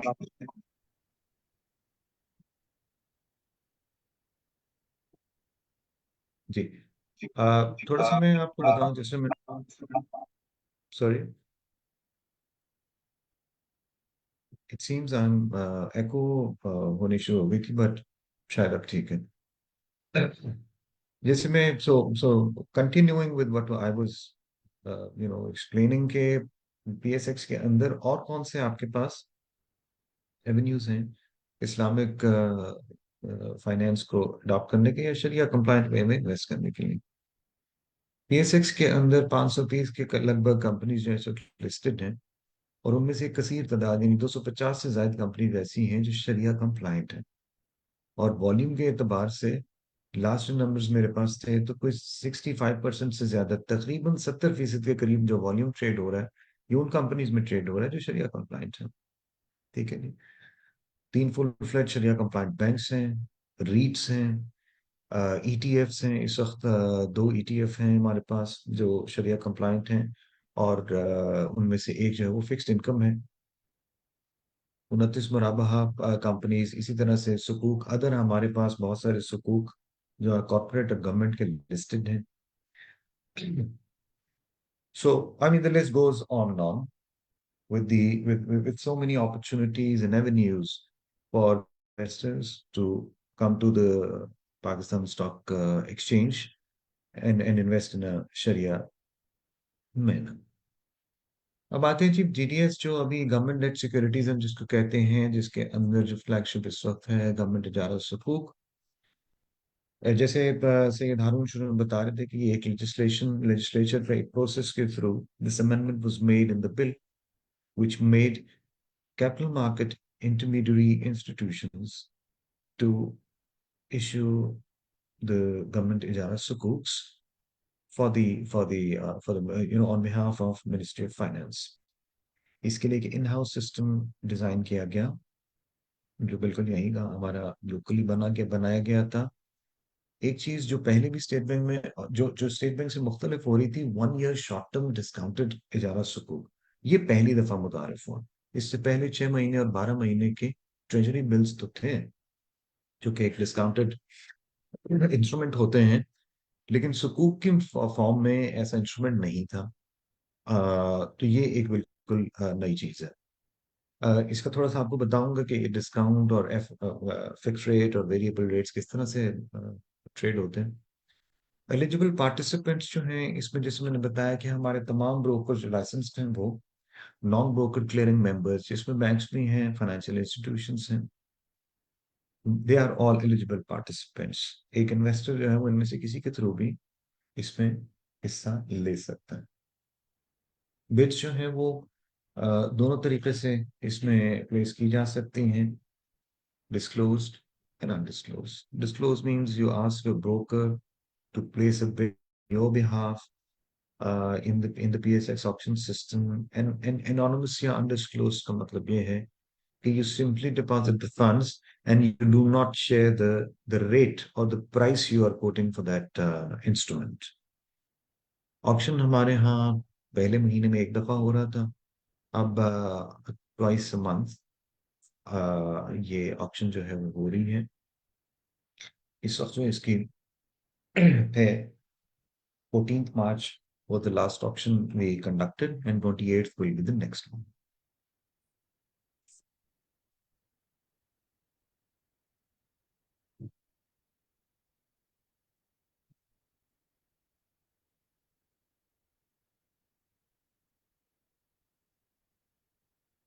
जी, इसके बाद ये आ गए वो इंस्ट्रूमेंट्स जो हमारे पास अवेलेबल हैं। शॉर्ट टर्म डिस्काउंटेड, जो कि जिसकी which has a maturity of 1 year, it is issued at discount and matured at the full face value. बिल्कुल आसान लफ्जों में एक चीज, और चूंकि हम इसको समझने के लिए थोड़ा सा कन्वेंशनल के साथ इसको कंपैरिजन इसका बना देते हैं, अदरवाइज ये कुल्ली तौर पे शरिया कंप्लाइंट है। यानी ये इस तरह से है कि आपने एक चीज आज की तारीख में 80 रुपए की खरीदी है, जिसकी पूरी कीमत जो है वो 100 रुपए है। 80 रुपए पे आपने खरीदी है और इसकी मेच्योरिटी 1 साल है। साल बाद जो आज आपने 80 रुपए में खरीदी थी, आपको उसके मेच्योरिटी पे पूरी फेस वैल्यू नहीं 100 रुपए वापस हो जाए। तो that's how you earn a certain return on an investment of whatever 80-82 you committed today. Variable rental rate होता है जी, इसमें भी 3 साल और 5 साल के, और फिक्स्ड रेंटल रेट होता है। इसको फिर आसानी के लिए समझने के लिए, ये रेंटल रेट है, इसको आप थोड़ी देर के लिए कूपन रेट गर्दान सकते हैं फॉर सिर्फ समझने के लिए कि वो कूपन है जो इजारा सुकूक के साथ तय हो जाता है और फिक्स रहता है over the life span of that सुकूक, बी इट 3 years और 5 years मेच्योरिटी। ठीक है जी। अब ये फिक्स रेट कैसे होता है? ऑक्शन में जब आप पार्टिसिपेट करते हैं तो जैसे शुरू में बात हो रही थी कि there are two ways to participate, one is competitive, second is non competitive. competitive में ये होता है कि all participants compete for the price, it's a price makers market, आप एक प्राइस के लिए compete करते हैं और एक ऑक्शन मैकेनिज्म के थ्रू, ठीक है जी। और नॉन compete में ये होता है कि you are a price taker, where आप ये तय करते हैं कि जो प्राइस कंपेटिटिव बेसिस के ऊपर डिसाइड हो उसी प्राइस के ऊपर मेरी भी इन्वेस्टमेंट हो जाए। तो आमतौर पर जो रिटेल इन्वेस्टर्स हैं उनकी they are generally inclined towards non competitive bidding, ठीक है जी। तो इसमें जो कूपन तय हो जाता है वो सेम रहता है over the years of maturity. Where variable rental rate, यानी जो वेरिएबल या फ्लोटिंग रेट कह लीजिए, या जिसका कूपन जो है वो एडजस्ट होता है, रिफ्रेश होता है, वो है ये VRR, वेरिएबल रेंटल रेट। इसमें 3 और 5 साल की है। इसकी बिडिंग प्रोसेस बिल्कुल उसी तरह से होता है। ऑप्शन में आप एक कूपन का तायुन कर रहे होते हैं। बेसिकली कूपन वो पेमेंट है जो आपको साल भर में इसका मुनाफा मिलता है, और इसकी जो फ्रीक्वेंसी है दैट इज बाई एनुअल, यानी हर 6 महीने बाद इसकी पे आउट होती है। तो वेरिएबल रेंटल रेट की जब आप ऑप्शन में पार्टिसिपेट कर रहे होते हैं तो बेंचमार्क रेट 6 मंथ्स के टी बिल का रेट होता है, उसके प्लस माइनस में आप इसके ऊपर कोट कर रहे होते हैं। मान लीजिए कि वो रेट 18% है और इसका रेट जो है वो 18.5 के ऊपर फिक्स हो गया है। अब ये जो रेट है, ये VRR, वेरिएबल रेंटल रेट, इस तरह से है कि it will remain fix for till the first 6 months time.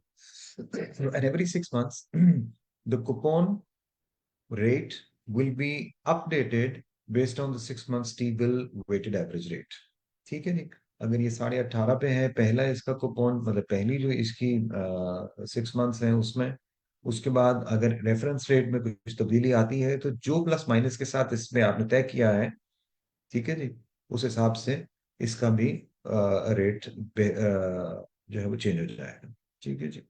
आमतौर पे अगर आप ये समझते हैं एक फिक्स्ड इनकम इन्वेस्टर के एतबार से, अगर मैं बात करूं, अगर आपको लगता है कि आने वाले वक्त में इंटरेस्ट रेट जो है उसका कम होना मुतवक्के है, तो आपकी कोशिश होगी कि आप फिक्स्ड रेट के अंदर रहें, जो कि आज ज्यादा है, क्योंकि ये रेट जब फिक्स हो जाएगा तो ये फिक्स रहेगा for the rest of the life of the instrument.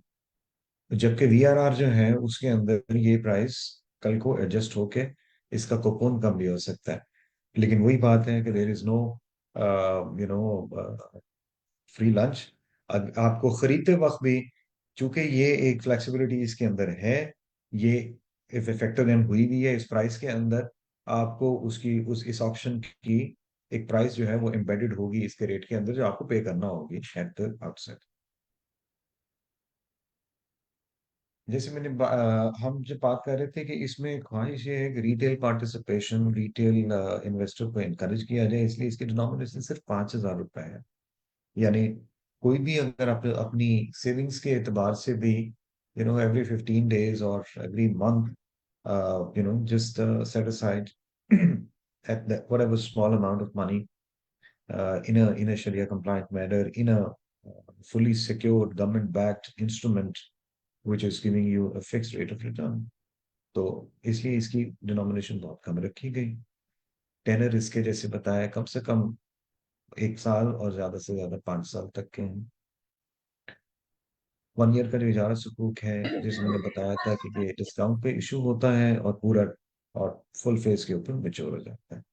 Fix rental और वेरिएबल रेंटल पर हम बात कर चुके हैं। अच्छा, रिडम्पशन से पहले अगर आप इसको यानी अगर आप इसको बेचना चाहते हैं, तो आप पाकिस्तान स्टॉक एक्सचेंज के प्लेटफॉर्म से इसकी मेच्योरिटी से पहले बेच भी सकते हैं। और अगर आपने प्राइमरी ऑक्शन में आप ये नहीं खरीद सके, तो आप इसको सेकेंडरी मार्केट में भी खरीद सकते हैं। मतलब ये सहूलत भी मुयसर है, सिर्फ ऑप्शन में ही नहीं बल्कि उसके बाद भी आप इसको खरीद सकते हैं। इसका कस्टोडियन सेंट्रल डिपॉजिटरी कंपनी है, जहाँ पे आपके सुकूक जो है बिल्कुल महफूज तरीके से पड़े होते हैं। ऑप्शन कैलेंडर जो है हम अनाउंस करते हैं और ये हमारी वेबसाइट के ऊपर आपको मैं कुछ लिंक्स भी शेयर करूंगा। ठीक है जी। Primary marketing auction process basically, it starts with the release of the calendar where the dates are announced, when the auction will be conducted. Broker clearing members and non-broker clearing members are eligible to participate in that. An investor must approach one of these brokers or non-broker members for her or him to participate in the auction. Eligible participants जो हैं उनका एक account setup बनाते हैं, beads करते हैं उनके behalf के ऊपर PSX ऑक्शन सिस्टम के अंदर, जिसकी ऑक्शन रन होती है। जैसे पहले बता रहे थे हारून के तमाम बिड्स जो हैं वो मिनिस्ट्री ऑफ फाइनेंस को भेजी जाती हैं, वो अपनी फंडिंग की नीड के हिसाब से एक कट ऑफ का तयन करते हैं और जितने फंड्स चाहिए होते हैं उतनी एलोकेशन से हमें बताते हैं, फिर हम अकॉर्डिंगली इसकी एलोकेशन हम करते हैं। हेलो अस्सलाम वालेकुम सर। सर जी आपकी वालेकुम अस्सलाम।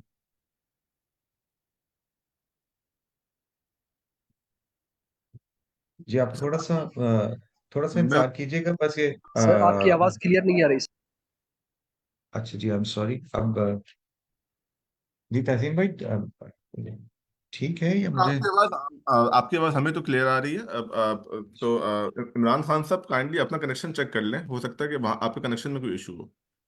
चलिए थैंक मैं यू। फिर भी कोशिश करता हूँ कि जरा थोड़ा आवाज को बढ़ाऊं ताकि खान साहब तो आवाज पहुंच जाए। अच्छा जी, सेकेंडरी मार्केट की ट्रेडिंग एंड जी अब क्लियरिंग। ओके हो गए सर। बहुत शुक्रिया जी, जज़ाकल्लाह। सर सेकेंडरी मार्केट की ट्रेडिंग क्लियरिंग एंड सेटलमेंट का प्रोसेस बहुत सिंपल है जी। Investor approaches a broker, opens an account with it, और उसके बाद ट्रेडिंग सिस्टम है PSX का, उसके थ्रू इसकी ट्रांजैक्शन हो जाती है। खरीदने या बेचने पे दो फ्लोज जनरेट होते हैं, एक से NCCPL for doing the settlement of funds, and to the CDC for settlement for movement of सुकूक्स, एक अकाउंट से दूसरे अकाउंट में चले जाए। That is it. T+1 basis के ऊपर इसकी सेटलमेंट हो रही है इस वक्त आज, यानी अगर आप सुकूक खरीदने का इरादा रखते हैं तो आज खरीदने पे कल सुकूक आपके अकाउंट में क्रेडिट हो जाते हैं। तो this is pretty much what I had to explain today. एक चीज मैं जरूर कहूंगा, आप प्लीज हमारा वेबसाइट पे जरूर विजिट करिएगा, और ये हमारा मेन GDS का एक पेज है। मैं आपके सामने इसको एक दफा भी कर देता हूँ। This link will take you to our debt securities का page of Pakistan stock exchange. That's how the screen will कम।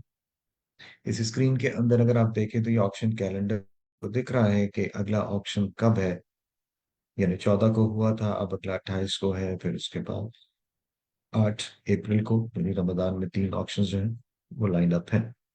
एक हो चुका, 2 होना बाकी। GDS क्या है? ये है कन्वेंशनल फॉर्म्स ऑफ कुछ इसके अंदर PIBs और T-bills। उसके बाद आप लेटेस्ट ऑप्शन के रिजल्ट्स भी आपको नजर आ रहे हैं, क्या कट ऑफ प्राइस आए, क्या रेट्स अभी जो है लास्ट ऑप्शन के तय हुए। इसमें कुछ ट्यूटोरियल्स भी हमने रिकॉर्ड किए हैं which are more useful for our broker users. उसके बाद हमने ये जो GDS का ऑप्शन का सिस्टम जो इजारा सुकूक वाला है उसकी कुछ तफसीलात यहाँ पे मौजूद हैं। मुख्तलिफ इसके वेरिएंट्स हैं मुख्तलिफ मेच्योरिटी के साथ, कौन कौन से इंस्ट्रूमेंट्स, कमोबेश वो तमाम बातें जो मैंने मुख्तसरन आपसे जवाब की, वो बड़ी तफसील से यहाँ पर मौजूद। हाशमी साहब, छोटी सी बात है कि अगर आप अपने अपने अपने पास वेबसाइट खोली ना तो वो यहाँ पे विजिबल नहीं हो रही। अगर आप वेबसाइट को भी शेयर कर दें, कि जो स्क्रीन को भी आई शेयर कर दें एम रियली सॉरी। अब ये मैंने वैसे वो लिंक शेयर किया है। आई एम नॉट श्योर कि वो क्यों नहीं शेयर हो रही, वो कैसे, क्या अलग से शेयर करते हैं जी उसको?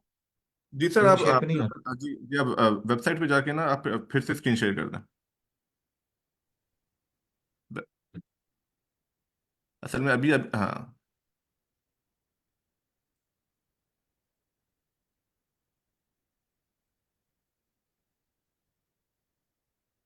वैसे I have shared the link in the chat as well. जी बहुत शुक्रिया। ये अब आइए जी, अब स्क्रीन के ऊपर। It's visible, it's visible. जी बिल्कुल, बहुत शुक्रिया। तो ये अगर आप देखिए तो ये हमारे यहाँ अंडर रिसोर्स एंड टूल्स, यहाँ पे गवर्नमेंट डेट सिक्योरिटीज बिल्कुल वाज़ेह तौर पे ये सबसे ऊपर है। इसका लिंक, ये वही लिंक है जो मैंने अभी आपसे आपको दिखाया। ये देखिए, इसमें ऑक्शन कैलेंडर सारा दर्ज है। लास्ट ऑक्शन के रिजल्ट्स क्या आए वो इसके अंदर आपको मिल जाएंगे। कन्वेंशनल इंस्ट्रूमेंट जो है वो आपके सामने है। और इस्लामिक उसके जो वेरिएंट्स हैं जो पाकिस्तान स्टॉक एक्सचेंज से ऑक्शन हो रहे हैं, उनकी कुछ तफसीलात हैं यहाँ पे। मुख्तलिफ जो इंस्ट्रूमेंट्स इस वक्त लॉन्च हो रहे हैं, ऑप्शन हो रहे हैं, वो सारे इसके अंदर है। तो कमोबेश इसमें वो तमाम चीज़ें मौजूद हैं जो आपको इस सेशन के बाद भी काफ़ी फायदेमंद रहेंगी। आपको किसी किस्म का कोई सवाल हो तो हमारे पास एक हमने एक फ्रीक्वेंटली आस्क्ड क्वेश्चंस के नाम से भी एक यहाँ पे रखा है सेक्शन। आप उसको भी विजिट कर सकते हैं। कुछ ऐसे सवाल जिनके जवाब आपको ना मिल रहे हैं, आप वो हमसे शेयर कीजिएगा, तो हम उनको उनका जवाब भी देंगे और कोशिश करेंगे कि उनको भी इसमें ऐड कर लिया जाए। ठीक है जी। On this note, I hope, although I took little longer, वक्त मैंने कुछ ज्यादा लिया, लेकिन मेरी ख्वाहिश ये थी कि आपको जो इस्लामिक के सब प्रोडक्ट मौजूद हैं PSX में, और ये किस तरह से ये इकोसिस्टम फंक्शन करता है, इसके बारे में थोड़ी सी आगाही का मुझे मौका मिला, तो मैंने कहा चलें इससे फायदा उठाते हैं। बहुत शुक्रिया, जज़ाकल्लाह। थैंक यू सर, बहुत शुक्रिया आपका। GOP जाज सुकूक में जो है इन्वेस्टमेंट जो है, आप जिस तरह से जवाद साहब ने भी बताया कि नाज़र साहब कुछ अपना एक्सक्यूज मी सर, मैंने अजब, जो पार्टिसिपेंट हजरात हैं उनसे रिक्वेस्ट है कि अगर आपको कोई सवाल है तो काइंडली जो है वो चैट में या फिर क्वेश्चन आंसर में जो है टाइप करके भेज दें। इंशाल्लाह जो है मैं हर सवाल का जो है आंसर जो है मतलब कि यहाँ पे रेस कर लूंगा, और फिर जो है जो जो हमारे जो पैनलिस्ट है वो उसका जवाब दे देंगे। शुक्रिया जी। तो अब इस सुकूक में जो है, जैसे कि जवाद साहब ने भी जो है इसमें प्रेजेंट किया कि आप इन्वेस्टमेंट जो है थ्रू ब्रोकरेज हाउसेस भी कर सकते हैं और थ्रू बैंक्स भी कर सकते हैं। तो अब जो है मैं दावत दूंगा कि हमारे साथ मौजूद हैं मोहम्मद फरीद आलम साहब, जो कि CEO हैं AKT सिक्योरिटीज़ के, कि वो रहनुमाई फरमाएं कि अगर कोई इन्वेस्टर किसी भी ब्रोकरेज हाउस के थ्रू इस सुकूक में इन्वेस्टमेंट करना चाहता है तो उसका प्रोसेस क्या है, और वो ऑक्शन से कितना दिन पहले ब्रोकर से रब्ता करे अपने। जी, ओवर टू यू फरीद साहब। बिस्मिल्लाहिर्रहमानिर्रहीम। Thank you very much Jawad. मुझे जब ये कहा गया कि मैं इसमें पार्टिसिपेट करूं तो मुझे आइडिया नहीं था कि इतनी ज़्यादा मेरी इल्मी और इस्लामी नॉलेज बढ़ेगी, क्योंकि थोड़ा जब मैंने इसके लिए स्टडी किया तो मुझे एहसास हुआ कि मैं इस वाली चीज़ को बहुत अभी तक रिलैक्स ले रहा था, लेकिन ये पूरा एक बिजनेस मॉडल और एक सेगमेंट है जिसके ऊपर हमारे जो brokerage houses including my brokerage house AKT securities ने काम करना है। मैं I hail from treasury, chartered accountant तो अपनी जगह, लेकिन मेरा एक ख्वाहिश थी जब मैं ट्रेजरी देखता था और जब मैं एज अ ट्रेजरर छोड़ के इस काम में आया, कि हमारे कैपिटल मार्केट के अंदर बहुत सारे लोग, जब उनको ये लगता है कि जो इक्विटी क्लास है एज एन एसेट क्लास थोड़ी रिस्की हो गई है, तो वो हमारे अकाउंट में यानी शेयर्स की सेल के बाद पैसा लेके चले जाते हैं और चले जाते थे। अब अगर दोबारा से उनको इक्विटी की अट्रैक्शन आती है तो वो जो एसेट क्लास जिसमें वो जाके इन्वेस्ट कर देते हैं वहां से वापस आने में टाइम लग जाता है, और मोर ऑफन देन नॉट वो जो हमारे यहाँ जिगजैग या ये जो कभी कभी एक्स्ट्रा कमाई के चांसेस पैदा हो जाते हैं वो मिस कर देते थे। तो ये नहीं है कि एज अ पाकिस्तानी PIB पुराने जमाने के FIB या ट्रेजरी बिल में एक इंडिविजुअल इन्वेस्ट नहीं कर सकता था, लेकिन दो इश्यूज थे जो कि अब हल होना शुरू हो गए। पहला इशू तो ये था कि वो थोड़ा प्रोसेस कम्बरसम था, और दूसरा ये कि जो सेविंग, मैंने ये नोट किया है कि जब यंग लोग होते हैं उनके पास तो सेविंग होती नहीं है। जो थोड़ा एल्डरली एज में लोग पहुंचते हैं, उनकी जब सेविंग बढ़ती है तो अल्हम्दुलिल्लाह उनकी थोड़ी सोच जो है वो थोड़ी इस्लामी होती जाती है। तो उनके पास इस तरह के इस्लामिक इंस्ट्रूमेंट्स की कमी थी, जिसकी वजह से ये वाली चीज जो है उनकी इन्वेस्टमेंट इनटू इजारा सकूक और ये थोड़ी कम थी, या जो अपॉर्चुनिटीज नहीं अवेलेबल थी उसके अंदर ये एग और चिकन का मामला चल रहा था। तो अल्हम्दुलिल्लाह ये काम हो गया और ये बड़ा ग्रेट इनिशिएटिव है बाय लॉट ऑफ पीपल, और मैं कंग्रेचुलेट करूंगा सबको और जवाद की और पीएसएक्स की टीम को भी। जो आपका सवाल है उससे पहले आने से मैं 2-3 और पॉइंट्स क्लियर कर लूं कि इसके अंदर जो बेनिफिट अभी तक हुआ है वो गवर्नमेंट को भी हुआ है और रिटेलर्स को भी हुआ है। गवर्नमेंट को इस तरह बेनिफिट हुआ है कि जाहिर है पार्टिसिपेशन अब जो है ये बिग बॉयज का क्लब नहीं है, यानी it is not in the dominated by commercial banks and their treasurers and treasuries, but ये उससे निकल के आगे तक जा रहा है। और जो इन्वेस्टर क्लास है उसको आप देखें कि जो इजारा सकूक या इस्लामिक इंस्ट्रूमेंट्स में इन्वेस्टमेंट करने के लिए as compare to the treasury bills या कन्वेंशनल जो इंस्ट्रूमेंट्स थे वो हमेशा से एक 3-4% का डेफिसिट या डिसएडवांटेजियस पोजीशन रहती थी।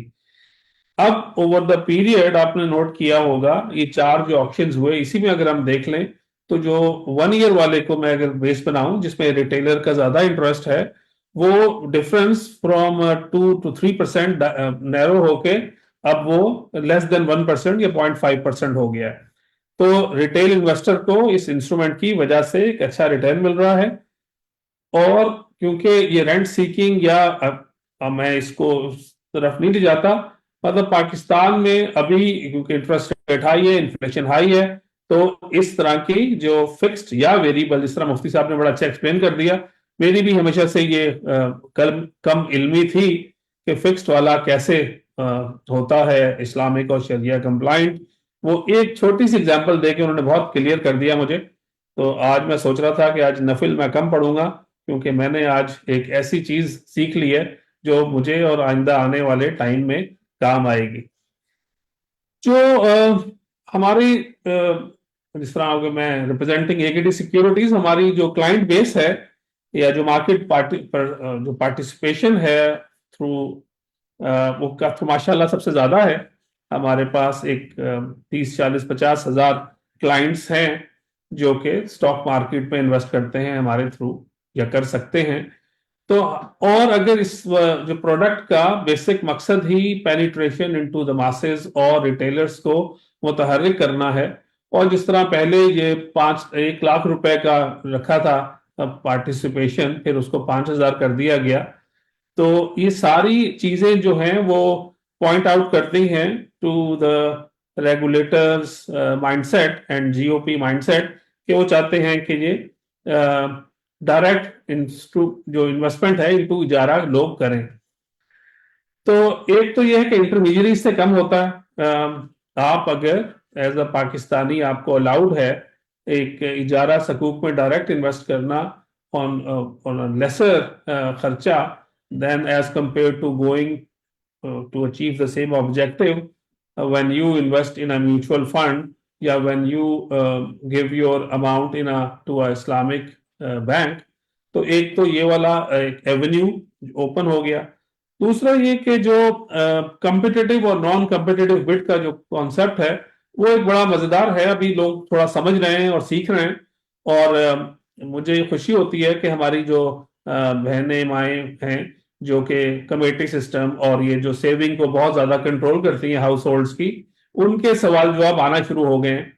वो पूछती हैं कम्पिटिटिव क्या होता है, हमने कैसे करना है पार्टिसिपेट वगैरह, और मुझे लगता है कि in the times to come ये वाली पार्टिसिपेशन बढ़ती जाएगी। जो नॉन कम्पिटिटिव बिड का जो कॉन्सेप्ट रिटेलर को दिया है इस वाले इंस्ट्रूमेंट्स में, वो अभी तक मुझे लगा कि ये बहुत बड़ी एक कामयाबी है और बड़ी अच्छी सोच थी जिसने इस चीज को आगे तक पहुंचाया कामयाबी से। मैं आई रिमेम्बर कि जब मैं ट्रेजरर था 2 बैंकों का एक ही वक्त में नहीं, अलग अलग वक्तों में, तो हम लोग जो ट्रेजरी वाले जो मिस प्राइस कर देते थे अपनी पार्टिसिपेशन में, तो हमारा गेन या लॉस होता था कि आपने कट ऑफ से अगर लेट्स से इस तरह आपने जवाद ने और हमारे हारून साहब ने एग्जांपल दी कि 1 ईयर इंस्ट्रूमेंट अगर आपने क्योंकि ये जीरो कोपन है और उसी तर्ज पे बना हुआ है जिस तरह ट्रेजरी बिल है, तो 80 रुपए पे आपने 1 साल का बॉन्ड बिड किया था, उसने रिडीम होना है, इजारा बिड किया था और उसने रिडीम होना है 100 पे। तो अगर आपने बिड किया 79 पे, तो आप अब वाले इंस्ट्रूमेंट अब वाली चीज पे फारिग हो जाते हैं। 80 पे आपने किया तो आप आएंगे, ये मैं एग्जांपल दे रहा हूं कम्पिटिटिव के, लेकिन रिटेलर्स के लिए सबसे अच्छा है कि वो नॉन कम्पिटिटिव बिड में जाएं। उनको प्रो रेटा तो हो सकता है, लेकिन वो they stand to be in the game instead of being left out. एक यहाँ जरूर मैं अपनी नॉलेज के लिए भी और बाकी हाउस से भी ये पूछूंगा कि देखें, इस तरह हमारे यहाँ ये ऑक्शन है थ्रू बुक बिल्ड हो रहा है, तो अगर ये कंपेरेटिव बिडिंग के अंदर कलर ऑफ बुक लोगों को नजर आना शुरू हो जाए तो इसमें थोड़ा इंटरेस्ट और अलाइव हो जाएगा। ये मैं I am leaving it this thought, और ये इसका answer to others to educate and update me and hope I am clear कि जिस तरह हम आईपीओ करते हैं उसके अंदर हम जब हमारे पार्टिसिपेंट्स उसकी प्राइसिंग करते रहते हैं तो कलर ऑफ बुक जिसे अब दुनिया कहती है वो नजर आ रहा होता है। तो जो कंपेटिटिव बिडिंग कर रहे हैं उसके अंदर अगर ये नजर आए कि कलर कैसा भर रहा है तो इस पे इंटरेस्ट थोड़ा सा और अलाइव हो जाएगा। कमिंग टू योर क्वेश्चन, देखें जो भी हमारा क्लाइंट है इन इक्विटी का, उसको अगर हम लोग कन्विंस कर रहे हैं या खुद कन्विंस होके आ रहा है, उसको what he has to do और व्हाट ही और she has to do is just to email us, और ये भी हमारी रिक्वायरमेंट है, और भी तरीके होंगे बाकी ब्रोकरेज हाउसेस के कि वो अपने हमें 2-3 नाम और ईमेल और सब कुछ दे दे और हम इसको फिर असाइन कर देते हैं कि उसका जो फोर्थ कमिंग ऑप्शन में उसने पार्टिसिपेट करना है विद एक्स अमाउंट। तो विद एक्स अमाउंट जो है, अगर वो हमारा ऑनलाइन कस्टमर है तो उसको हमारा जो बैक ऑफिस सिस्टम है वो उस अमाउंट को रोक लेता है, और 1 डे बिफोर उसका जो 10% मार्जिन है वो एलोकेट हो जाता है, और ऑप्शन वाले दिन T+1 में जिस तरह सिस्टम है वो बिल्कुल सिंक है, उसको कोई बहुत ज्यादा हाथी घोड़े नहीं करने, उसने सिर्फ अपनी इंटेंशन जाहिर करनी है, and we and our teams do the rest. अच्छा, इसी तरह ये वाला इंस्ट्रूमेंट अभी तक तो लोग समझ रहे थे कि बैट्स पे ही, अभी पहले हम प्राइमरी मार्केट का तो पहले कर ले, फिर मैं एक सेकेंडरी की बात आता हूँ। सो प्राइमरी मार्केट के अंदर आपने पार्टिसिपेट किया, नॉन कॉम्पिटिटिव बिड दी, अपने ब्रोकर को, जिस तरह मैं अपनी एग्जांपल लेता हूँ एकेडी को, बताया अपनी इंटेंशन, हमारे बैक ऑफिस ने आपके जो फंड्स पड़े हुए हैं उसको किया, अपने कंट्रोल में किया, और आगे इसकी सेटलमेंट का प्रोसेस आ गया। ज्यादा मजेदार काम हो रहा है सेकेंडरी मार्केट में, बिकॉज अर्लियर ये जो इस्लामिक एसेट्स लेने वाली क्लासेस थी, यानी इस्लामी बैंक्स इन पर्टिकुलर, वो क्रेडल टू ग्रेव वो पूरा रखते थे उस पीरियड में, और क्योंकि और इंस्ट्रूमेंट्स कम थे। अब जो रिटेलर्स हैं, और आपने भी नोट किया होगा कि खासा सेकेंडरी मार्केट में एक्टिविटी है, और अल्हम्दुलिल्लाह एकेडी सिक्योरिटीज भी इस सेकेंडरी मार्केट में बहुत एक्टिव है। इन जो चारों अभी तो आ चुके हैं 4, 3 में तो ट्रेडिंग हुई है, चौथा तो अब शुरू होगा, तो इसके अंदर लोगों को इन आउट करने का और ट्रेड करने का मौका मिल रहा है। सेकेंडरी मार्केट की ट्रेडिंग में एक इशू है, पहले मैं ये बता दूं कि हमारे यहाँ कैट्स तो सब दुनिया जानती है, कराची ऑटोमेटेड ट्रांजैक्शन स्क्रीन जो है, ये ट्रेडिंग स्क्रीन, ये सारी दुनिया जानती है और इससे फेमिलियर है। जो बैट्स है, जो बॉन्ड ऑटोमेटेड ट्रांजैक्शन की जो बैट्स को लोग थोड़ा सा समझने में और उस तरफ जाने में थोड़ा सा हिचकिचाते हैं। तो पीएसएक्स ने बड़ा अच्छा काम किया है कि एक छोटी अमाउंट है 66,000 रुपीज और देयर अबाउट, वो अगर आप दे दें तो फिर ये आपका कैट्स पे ही ये आपका जो रेट्स हैं आना शुरू हो जाते हैं।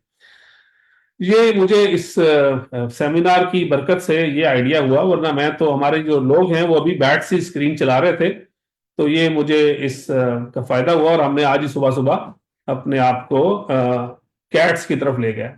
लेकिन जो मेरी टीम है उसकी ख्वाहिश है कि हमारे जो ऑनलाइन कस्टमर्स हैं उसको हमारा जो भी सॉफ्टवेयर प्रोवाइडर है फिक्स में और इसमें वो हमारी वाली टीम को भी अब नजर आ, हमारे जो ऑनलाइन कस्टमर्स हैं उनको भी सेकेंडरी मार्केट की रेट्स नजर आना शुरू हो जाएं। और बहुत बड़ा काम नहीं है, इंशाल्लाह ये भी हो जाएगा। इसमें जो इशू आएगा वो मैं पहले से बता दूं कि हमारे लोग जो है ना वो प्राइस पे जो है वो ट्रेड करते हैं, वो यील्ड पे नहीं करते। तो यील्ड जो है ये थोड़ी सी टेक्निकल टर्म्स हैं। तो मेरी ख्वाहिश है, मैंने अपनी टीम से भी कहा है कि हमारे सिस्टम में ये दोनों होना चाहिए कि अगर कोई लेट से ये जो हमारा पहला वाला इंस्ट्रूमेंट था 8/12 वाला 8/12/2023 वाला 1 ईयर का किसी ने लिया और 4 महीने हो गए हैं, अब वो बेचना चाह रहा है, तो उसके पास यील्ड भी होनी चाहिए कि क्या परसेंटेज में बेच रहा हूं और प्राइस भी होनी चाहिए, क्योंकि ये थोड़ी सी टेक्निकलिटीज हैं इसके अंदर। और रिटेलर हमारा थोड़ा घबरा जाता है जब वो उसको समझ नहीं आता कि मैं मेरे साथ कोई शायद मतलब कोई मसला ना हो जाए। तो यील्ड और प्राइस हम रखेंगे और चाहेंगे कि बाकी लोग भी इसके अंदर ये जो इसकी अंडरस्टैंडिंग में खुदा ना खास्ता कोई इशू ना हो, ताकि इसका इस ग्रेट इनिशिएटिव और इंस्ट्रूमेंट का सब फायदा उठाएं और हिचकिचाएं ना इस काम करने में।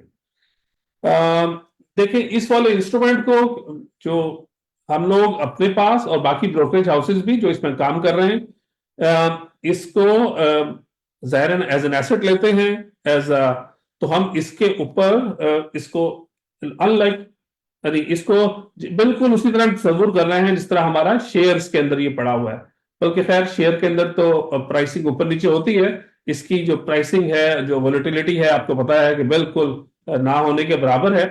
So only the systems in the back offices have to be aligned in order to give the benefit to the investor कि वो इस वाले इंस्ट्रूमेंट को अगर वो हमारे पास सब अकाउंट में रख रहा है या सीडीसी में रख रहा है तो उसको इसका कोई टेंशन नहीं है कि किस तरह ये कहाँ प्लेस होगा।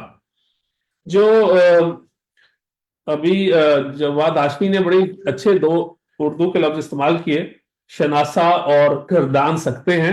एक वो बात मजेदार करके जान के शायद कि मेरे बाकी बुजुर्ग साथी इसके ऊपर ज्यादा अच्छी रोशनी देंगे, तो मैं अब यहाँ रुकता हूं और उनकी जो ख्वाहिश है उसके मुताबिक मैं कोई क्वेश्चन आंसर्स होंगे तो मैं अपनी बुजुर्गी को उस वक्त पेश करूंगा। अभी जो आपका सवाल था Jawad, I hope I have answered कि इसके अंदर सिर्फ इंटेंशन जाहिर करनी है अगर वो एग्जिस्टिंग क्लाइंट है, और अगर वो एग्जिस्टिंग क्लाइंट किसी ब्रोकरेज हाउस का नहीं है और तो उसको अकाउंट खोलना है सिंपल जिस तरह वो कोई भी और अकाउंट खोलता है। बहुत बहुत शुक्रिया फरीद साहब। इंशाल्लाह आपके रिकमेंडेशंस को हम इंशाल्लाह पैनलिस्ट के सामने रखते हैं towards the end of the session और उस पे इंशाल्लाह तहसीन मुझे आप एक लम्हा दीजिएगा, एक आध चीज सिर्फ मैं इन्हीं के वो जो कॉन्टेक्स्ट हो उसमें अगर आपकी इजाजत हो तो।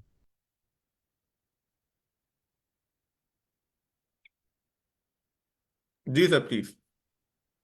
अच्छा अच्छा, एक तो खैर बुजुर्गी का बता दूं, बुजुर्गी का ताल्लुक जो है वो इल्म से है, उम्र से नहीं है। गो के इन दोनों एतबार में आप मुझसे काफी आगे हैं। अच्छा, ये जो आप बता रहे थे ना सेकेंडरी मार्केट में ट्रेडिंग में, चैट पे भी देख रहा हूँ कुछ सवालों जवाब इसके ऊपर है। बहुत अच्छा आपने इसको टच अपॉन किया। हमारा जो सिस्टम है ना जी जिसको हम जेटीटी द न्यू टर्मिनल, उसके अंदर ही तमाम एसेट क्लासेस अब ट्रेड होती हैं। उसमें price to yield and yield to price दोनों ऑप्शंस उसके अंदर मौजूद हैं। अगर आप उसमें प्राइस एंटर करते हैं it calculates the yield for you, if you enter the yield it calculates the price for you. So ये फीचर उसके अंदर अवेलेबल है जी। जज़ाकल्लाह जी। Over to you Jawad Tahseen साहब। बहुत बहुत शुक्रिया सर। किसी भी इन्वेस्टर के लिए जो है इन्वेस्ट करने के जो है मतलब कि वो चाहे तो किसी ब्रोकरेज हाउस में चले जाए इन्वेस्ट करने के लिए, या फिर वो किसी अपने बैंक के थ्रू भी जो है सुकूक में इन्वेस्ट कर सकता है। इसी हवाले से बात करने के लिए हमारे साथ मौजूद हैं अमार खालिद साहब जो कि डिप्टी ट्रेजरर हैं मीरान बैंक के, और वो आपको इंशाल्लाह हम सबको गाइड करेंगे कि किस तरह कोई भी इन्वेस्टर बैंक के थ्रू इन्वेस्ट कर सकता है सुकूक में। जी अमार साहब। Thank you Jawad. अस्सलाम वालेकुम। काफी सारे पॉइंट्स हमारे एक्सट्रीम पैनलिस्ट ने कवर कर लिए हैं। सिर्फ उस पे दो तीन चीजों पे मैं अपडेट करना चाहूंगा। एक तो अल्लाह का शुक्र है, जब से ये PSX में इशुएंस स्टार्ट हुई है, इसमें 4 ऑक्शंस हो चुके हैं और उसमें ऑलमोस्ट 260 और इजाजत सुकूक का सक्सेसफुली सब्सक्राइब हो चुके हैं। उसमें 1 year, 3 years and 5 years variable and floater दोनों हो चुके हैं। एक बहुत अच्छी चीज जो सुकूक रूल जब अमेंड हुए उसमें ये हुआ है कि इंडिविजुअल्स को अब एनसीबी के लिए इंक्लूड कर दिया गया है। पहले जब इंडिविजुअल्स थे वो एनसीबीज के लिए इंक्लूड नहीं होते थे।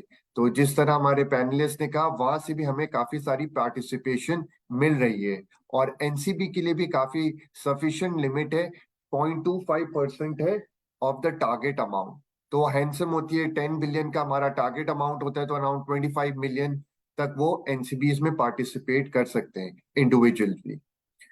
अब दूसरी बात जो इन्होंने फरीद साहब ने कहा यील्ड का, वो बहुत इंपॉर्टेंट है कि वहां जब हम पार्टिसिपेट करते हैं प्राइमरी ऑप्शन में बिड सबमिट करते हैं, वहां गालिबन वो यील्ड का ऑप्शन देती है। मगर जहाँ सेकेंडरी मार्केट में शायद जब हम प्राइस डालते हैं वहां यील्ड का ऑप्शन नहीं देती। इस पे मुझे एक वजाहत चाहिए होगी जवाद साहब से। वो इसके सही मेरी कन्वर्सेशन के बाद वो प्लीज इस पे रिस्पॉन्ड कर देंगे। और दूसरी बात, आप सिंपली 2 मैकेनिज्म है जो जिसके थ्रू ये पार्टिसिपेट कर सकते हैं इंडिविजुअल्स या इन्वेस्टर्स है। एक ब्रोकरेज हाउस के थ्रू और एक थ्रू बैंक्स कर सकते हैं। बैंक के लिए उनको मैक्सिमम 2 दिन पहले हमें बताना होगा कि वो इंटरेस्टेड है पार्टिसिपेट करने के लिए। तो उनकी एक प्रोफाइल बनती है जिसमें उनको अपनी नेसेसरी डेटा रिक्वायरमेंट है जो मेंशन होती है, IBN नंबर, NIC नंबर, और उन्हें कौन से इंस्ट्रूमेंट में जाना है कि हम उसकी प्रोफाइल क्रिएट कर देते हैं। अब उसमें दोनों ऑप्शंस हैं, वो हमारे थ्रू जा सकते हैं एज इन के बैंक उनके बिहाफ पे बिड सबमिट करें, या वो खुद अपनी बिड सबमिट कर दीजिए। तो ये दोनों ऑप्शन इन्वेस्टर के पास होते हैं, जो उनको प्रेफर्ड ऑप्शन हो उसके थ्रू वो पार्टिसिपेट कर सकते हैं।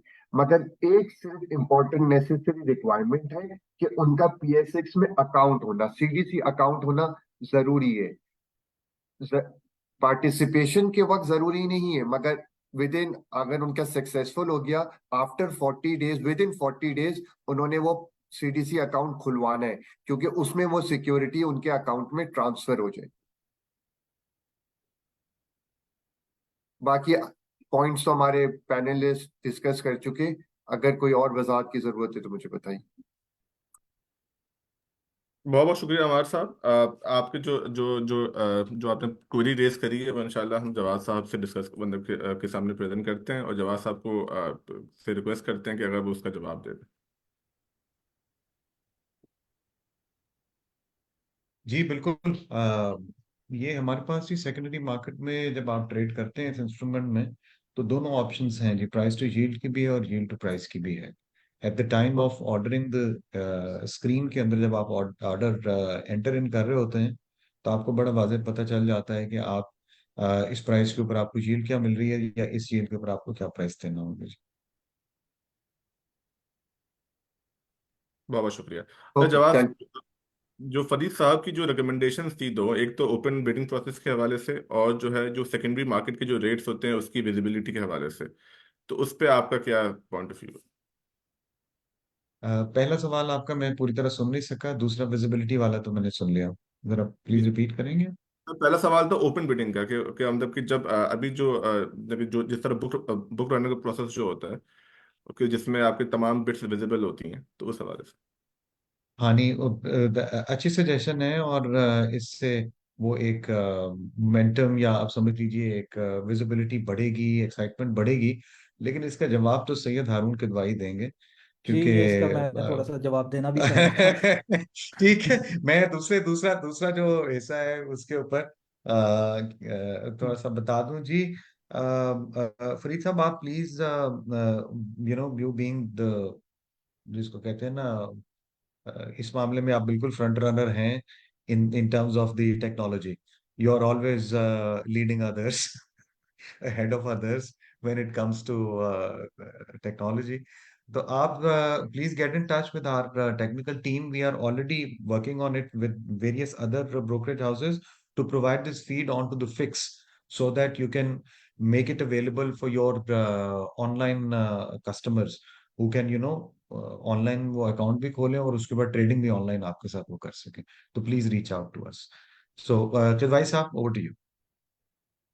अच्छा, सब बस इसका मैं ये जवाब देना चाह रहा था कि जो बुक रनर की जो बात कर रहे हैं, बेसिकली अभी हमने ऑक्शन के प्रोसेस को रेप्लिकेट किया है जो कि हम स्टेट बैंक पे करते हैं, और वही चीज़ हम यहाँ पे करते थे, जिसमें हमें ये कॉन्फिडेंशियलिटी मेंटेन करना ज़रूरी होता है कि जो बिड्स सबमिट हो रही हैं वो कॉन्फिडेंशियल रहें, और क्योंकि इसमें बैंक्स भी इन्वॉल्व होते हैं ये सारे। लेकिन ये बात आप लोग की बिल्कुल वैलिड है। देखें, अगर हम, एक होता है बुक बिल्डिंग का कॉन्सेप्ट है, अभी हमने बुक बिल्डिंग या बुक रनर वाला कॉन्सेप्ट इसमें इंट्रोड्यूस नहीं किया, और हम खुद भी चाहते हैं कि जी गोइंग फॉरवर्ड इसमें हम ये कॉन्सेप्ट इंट्रोड्यूस करें, और ये थोड़ी सी और विजिबिलिटी आए।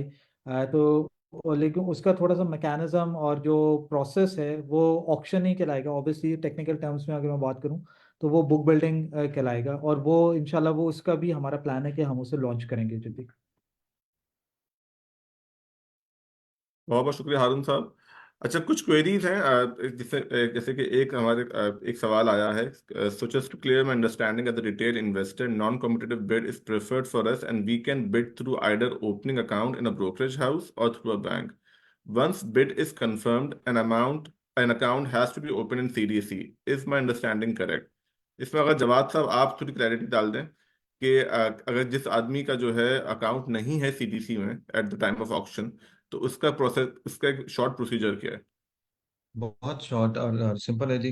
अगर आपका सीडीसी अकाउंट है और आपके ब्रोकर के साथ आपका अकाउंट पहले से मौजूद है, तो जैसे फरीद भाई कह रहे थे कि आपको अगर अगर नहीं है तो आपको तीन चीजें इनको भिजवानी है: अपना CNIC, IBAN और वैलिड सेल नंबर. ये तीन चीजें भेजेंगे तो ये आप तक पहुंच जाएंगे. अगर आपका सीडीसी में अकाउंट नहीं है तो भी आप ऑप्शन में पार्टिसिपेट कर सकते हैं. आपके जो सक्सेसफुल होने की सूरत में जो यूनिट्स हैं वो फैसिलिटेशन अकाउंट में पार्क हो जाते हैं, and with in certain days आपको अपना अकाउंट खोलना होता है जहाँ पे वो आप उसको परमानेंटली रख सकें. तो to answer your question, having a CDC account is not a prerequisite to participate in the primary auction for Government of Pakistan Ijara Sukuk. बहुत बहुत शुक्रिया सर, बहुत बहुत शुक्रिया। इसके अलावा अगर किसी का कोई सवाल है तो काइंडली अभी जो है क्वेश्चन आंसर की विंडो में जो है अपना सवाल पोस्ट कर दें, ताकि हमारे पैनलिस्ट जो हैं इसका जवाब दे सकें। अभी एक सवाल है, नवीद साहब, अगर आप जो है ऑन थ्रू इस सेशन में जवाब दे दें, in case of government default do we have a collateral? तो इजारा सुकूक के हिसाब से जो है, इसमें अगर गवर्नमेंट डिफॉल्ट करती है खुदा न खास्ता, तो उस केस में क्या प्रोसेस होगा? चलिए, बिस्मिल्लाहिर्रहमानिर्रहीम। देखिए, सबसे पहली बात तो ये है कि हमें पाकिस्तान के लिए पुरुमीद होना चाहिए, और we should keep our hopes live इंशाल्लाह, और हमें पाकिस्तान के लिए दुआ भी करनी चाहिए। और ऑब्वियसली सोशल मीडिया के ऊपर जो चीज़ें हो रही हैं, इसको जो है ना, क्या कहते हैं, इसका हमें अपनी ज़िंदगियों पे अगर हम असर खुदा न खास्ता कबूल करेंगे तो ऑब्वियसली हमारे लिए एक परेशानी की बात होगी। अच्छा, देखिए, गवर्नमेंट ऑफ पाकिस्तान ने ये कहा है कि वो इस रेंटल को, वो एसेट उन्होंने हमसे रेंट पे लिया है और दे हैव टू पे अस द रेंटल, तो उन्होंने हमें वो रेंट पे करना है। तो खुदा न खास्ता ऐसे कोई सिनेरियो आता है, तो जिस तरीके से जो अदर डेट्स की रीपेमेंट के लिए जो भी मैकेनिज्म होगा, वही हमारा उसी तरीके से हमें उसके पैसे मिलेंगे। ठीक है? यानी कि फॉर एग्जांपल, अगर गवर्नमेंट के खुदा न खास्ता 4, 5, 6, 7 जो सेगमेंट्स हैं, वहाँ की जो पेमेंट्स हैं वो डिले होंगी या रीप्राइस होंगी, तो ऐसी सूरत में जो रेंटल ऑब्लिगेशन है, उस रेंटल ऑब्लिगेशन के लिए उस प्रोसेस की तरफ हम जाएंगे। अच्छा, जहाँ तक बात है कोलेटरल की, तो आम हालात में इजारा की ट्रांजैक्शन के अंदर एक कोलेटरल होता है, जो कि वो एक कोलेटरल मौजूद होता है, वो ये है कि आप जो एसेट होता है उस एसेट को आप सेल करके रिकवरी कर लेते हैं। But keeping in our mind the infrastructural assets keeping in mind motorways, which is not easy to repossess and sell in market, तो वो practically ऐसा मुमकिन नहीं होगा, लेकिन हमें यानी being a sukuk holders हमें ये समझना चाहिए कि ऐसे उन मौके के ऊपर जिस तरीके से एक हम इन्वेस्टमेंट एजेंट अपॉइंट होगा, और वो उस इन्वेस्टमेंट एजेंट का काम ये होगा कि वो इसको गवर्नमेंट ऑफ पाकिस्तान से एक रीशेड्यूलिंग के टर्म्स को एग्री करे, तो वो रीशेड्यूलिंग की जा सकती है और गवर्नमेंट ऑफ पाकिस्तान की तरफ से उसके ऊपर नेगोशिएशन होगी। लेकिन अगेन मैं अपने फर्स्ट पॉइंट पे फोकस करूंगा कि हमें फोकस ये रखना चाहिए कि इंशाल्लाह जो गवर्नमेंट ऑफ पाकिस्तान अपनी ऑब्लिगेशंस को सुकूक के अंदर वो फुलफिल करेगा। बहुत बहुत शुक्रिया नवीद साहब।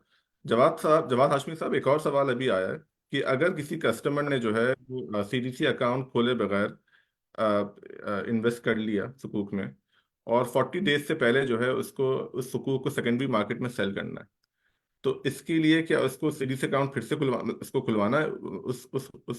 उस कंडीशन में भी उसको क्या सीडीसी अकाउंट खुलवाने की जरूरत है?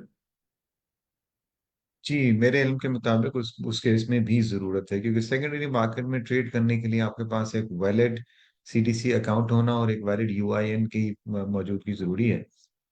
उसके बगैर आपका ब्रोकरेज हाउस में अकाउंट मुकम्मल नहीं होता। तो क्योंकि ये सेकेंडरी मार्केट की एक इंडिविजुअल ट्रांजैक्शन है, प्राइमरी मार्केट में जो आपको एलोकेशन हो गई है वो सेकेंडरी में आप जो बेच रहे होते हैं, तो उसके लिए आपको सीडीसी अकाउंट की जरूरत होती है। बाकी फरीद साहब इसमें मजीद कुछ ऐड करना चाहें? नहीं, इस पर्टिकुलर सवाल पे तो आपने बिल्कुल क्लियर कर दिया। मेरे एक दो छोटे से सवाल थे, मैंने कहा इंस्टीट्यूट के हम और भी लोग पार्टिसिपेट कर रहे हैं। मेरा क्योंकि हारून साहब की मौजूदगी से फायदा उठाते हुए, देखिए कन्वेंशनल जो भी हमारे इंस्ट्रूमेंट्स आज तक रहे उसके अंदर एक प्राइमरी डीलर का कॉन्सेप्ट पीडी का बहुत इंपॉर्टेंट रहा हमेशा से। तो क्या आने वाले टाइम में हम इजारा सकूक में भी कोई पीडी का कॉन्सेप्ट जहन में रखते हैं लाने का? एक सवाल। और दूसरा ये कि अभी हमारा पिछले हफ्ते ही एक ट्रेडर से गलती हुई, उसने बाय की जगह सेल कर दिया, तो इसकी जो है अकॉर्डिंग टू हिम कोई रेक्टिफिकेशन और मिस्टेक के लिए कोई ऐसा अभी नहीं दिया जा गया ऑप्शन जिसमें वो जाके वो अपनी करेक्शन करा सके। तो जिस तरह इट इज नॉट कि ए को बी दे रहे हैं बी को सी, यानी कोई रेक्टिफिकेशन और मिस्टेक के लिए इसके अंदर कोई मैकेनिज्म नजर नहीं आ रहा था इस ट्रेडर को हमारे। तो उसकी ख्वाहिश थी कि मैं ये सवाल आपसे पूछ लूं। सर अच्छा देखें, पहला जो आपका सवाल था वो था प्राइमरी डीलिंग सिस्टम के हवाले से। देखें, एक इम्पॉर्टेंट एलिमेंट ये है कि स्टॉक एक्सचेंज पे लाने का मेजर पर्पस हमारा यही था कि हम अपना जो इन्वेस्टर बेस बढ़ाएं। प्राइमरी डीलिंग सिस्टम में अभी जो हमें लिमिटेशन जो फेस करनी पड़ रही थी वो ये थी कि इन्वेस्टर बेस लिमिट रिस्ट्रिक्टेड था। अच्छा, वही प्राइमरी डीलर्स जो हैं वो अभी भी पार्टिसिपेट कर सकते हैं, but through this auction process. हाँ, ये ज़रूर है कि हम इसकी इन्वेस्टर बेस बढ़ाने के लिए हम कोई ऐसा मैकेनिज्म इंट्रोड्यूस कर दें, जिस तरह अभी भी हम इस पे काम कर रहे हैं कि जो प्राइमरी डीलर्स हैं उनको हम थोड़ा सा ये बेनिफिट दे देते हैं कि जी जी अब आपको सुनाई दे रहा है? हेलो जी जी, आपकी आवाज बहुत धीमी आ रही है। Can you speak little louder? जी फारूक साहब, ओके। हमें इनकी आवाज सही आ रही है, काइंडली अपना कनेक्शन चेक कर लें, हो सकता है आपका कनेक्शन। ठीक है, थैंक यू। अच्छा, मैं जी दोबारा बता देता हूँ। देखें, प्राइमरी डीलिंग सिस्टम को ना रखने की एक सबसे इम्पोर्टेंट वजह तो हमारे पास यही थी कि इस वक्त जो भी हमारा मैकेनिज्म चल रहा है जो कि कन्वेंशनल इंस्ट्रूमेंट्स का, वो उन कन्वेंशनल इंस्ट्रूमेंट्स पे जो है वो लिमिटेड पार्टिसिपेशन आती है हमें, यानी कि बेसिकली वो बैंक्स के थ्रू ही आ रही होती है प्राइमरीली। हमने इसको थोड़ा सा ओपन एंडेड इसलिए रखा हुआ है ताकि हम अपनी इन्वेस्टर बेस को बढ़ाएं।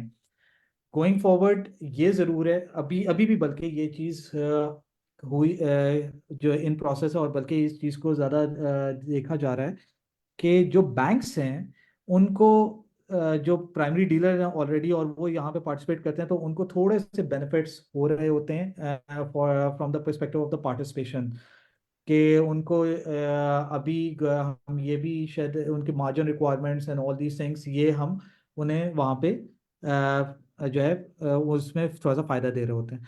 तो अफेक्टिवली सिस्टम तो वही है। हाँ, इसको फर्दर हम इम्प्रूव करने की कोशिश करेंगे, लेकिन अगेन हमारी अभी टेक ये है कि प्राइमरी डीलिंग सिस्टम को फुली यहाँ पे रेप्लिकेट ना किया जाए, ताकि हम इससे रिटेल इन्वेस्टर से ज़्यादा फ़ायदा उठाएं, और बल्कि हम उधर भी प्राइमरी डीलिंग सिस्टम को थोड़ा सा एक्सपैंड करने की कोशिश कर रहे हैं, जो कि स्टेट बैंक के थ्रू हम कंडक्ट करते हैं ऑक्शंस।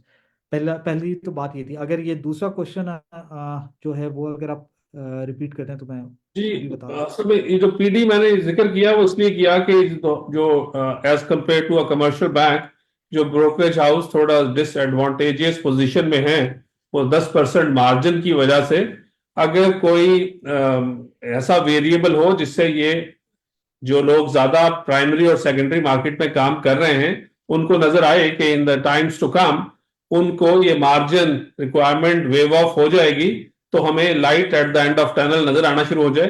बिकॉज इस वक्त मार्जिन के साथ इस प्रोडक्ट को थोड़ा स्पीड अप करना कभी कभी लगता है कि ये हमारे इख्तियार से बाहर है। सर, ये बात आपकी बिल्कुल वैलिड है, और ये इस चीज़ को हम मार्केट मेकिंग के कॉन्सेप्ट को अभी इंट्रोड्यूस करने की कोशिश कर रहे हैं। ऑल्दो ये फुल्ली अभी इंट्रोड्यूस फुल फ्लेश तो नहीं हुआ यहाँ पे। उसमें हमें कुछ मार्केट मेकर्स अभी बीच में चाहिए होंगे, ताकि ये मार्जिन रिक्वायरमेंट जो हैं वो फिर ख़त्म हो जाए। ये चीज़ जो है अभी कह लें कि फॉर्मली तो नहीं इस सिस्टम में अभी आई, लेकिन ये हम गोइंग फॉरवर्ड इस चीज़ को लाएंगे, और इस जो आपका ये जो कंसर्न है उसको हम एड्रेस कर रहे होंगे इंशाल्लाह। और एक और फरीद, वो जो light at the end of the tunnel नहीं बल्कि at the start of the tunnel, एक इसके ऊपर रिटेल पार्टिसिपेशन के लिए इंसेंटिव के ऊपर भी काम कर रही है जी stock exchange.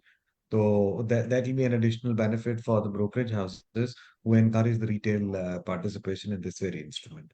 So I'll share further details with you offline. Thank you.